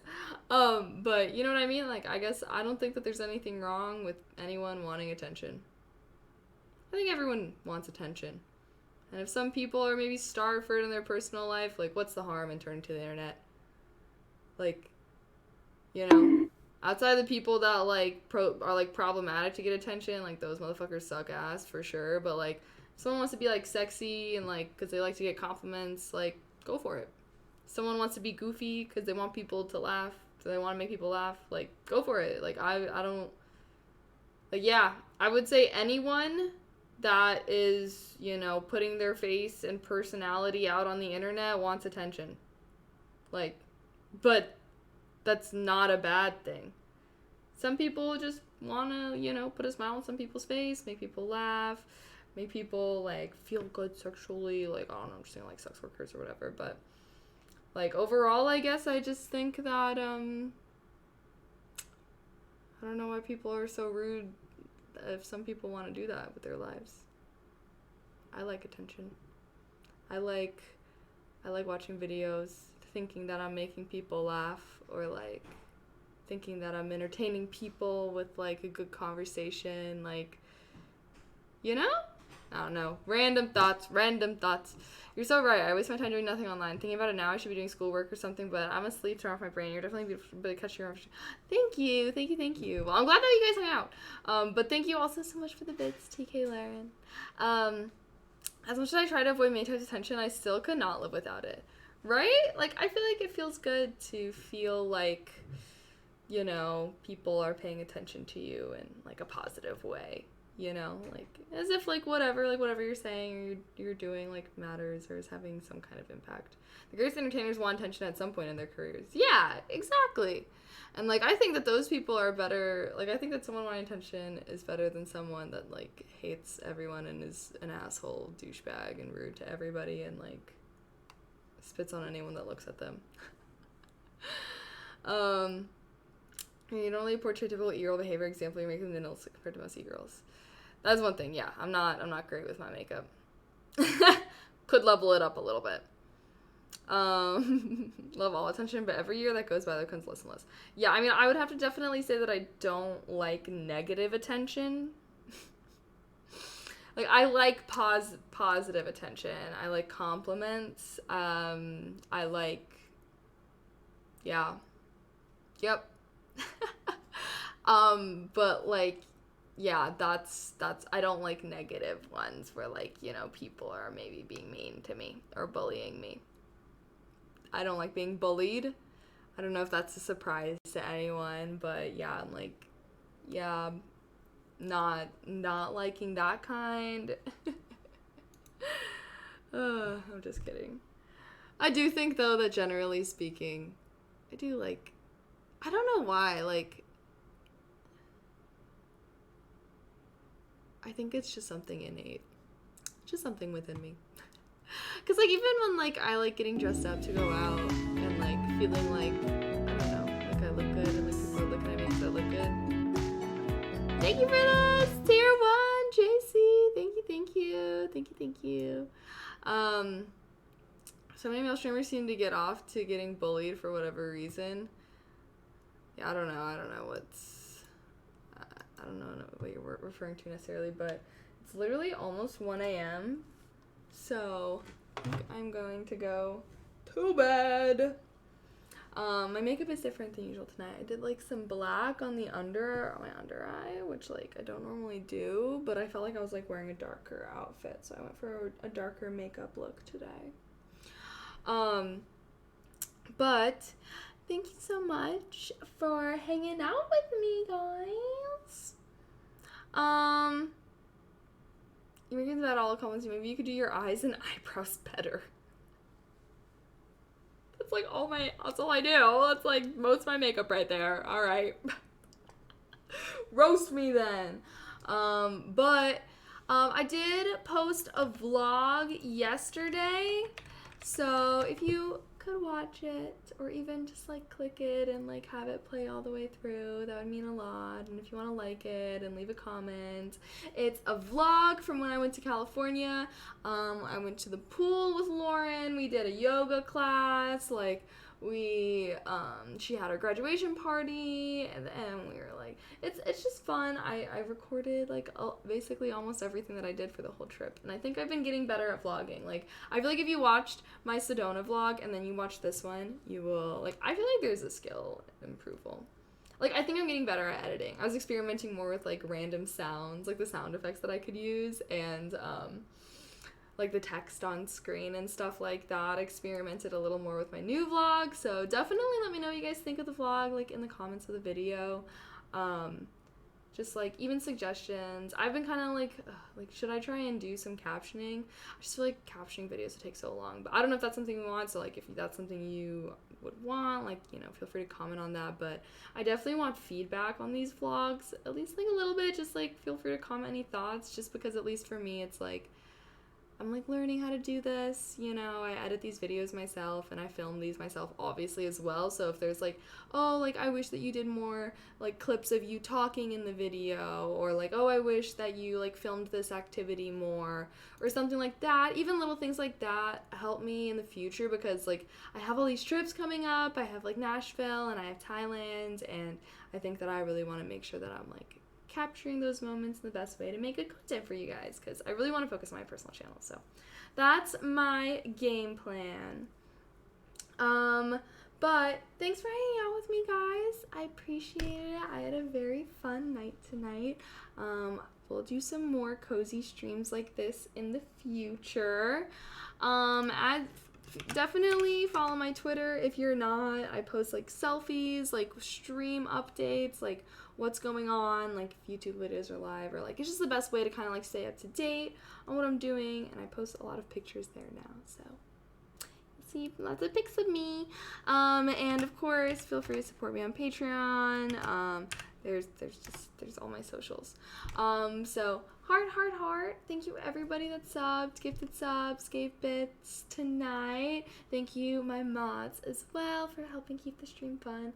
And I will see you guys, I don't know, definitely on Tuesday, but like if I have a random free time, like maybe, I don't think I have any plans for Sunday, but I don't want to tell you guys Sunday and like not do it. So definitely Tuesday, but who knows, maybe I'll pop up like I did tonight. All right.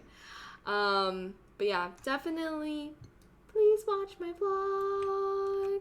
Please watch my vlog. All right.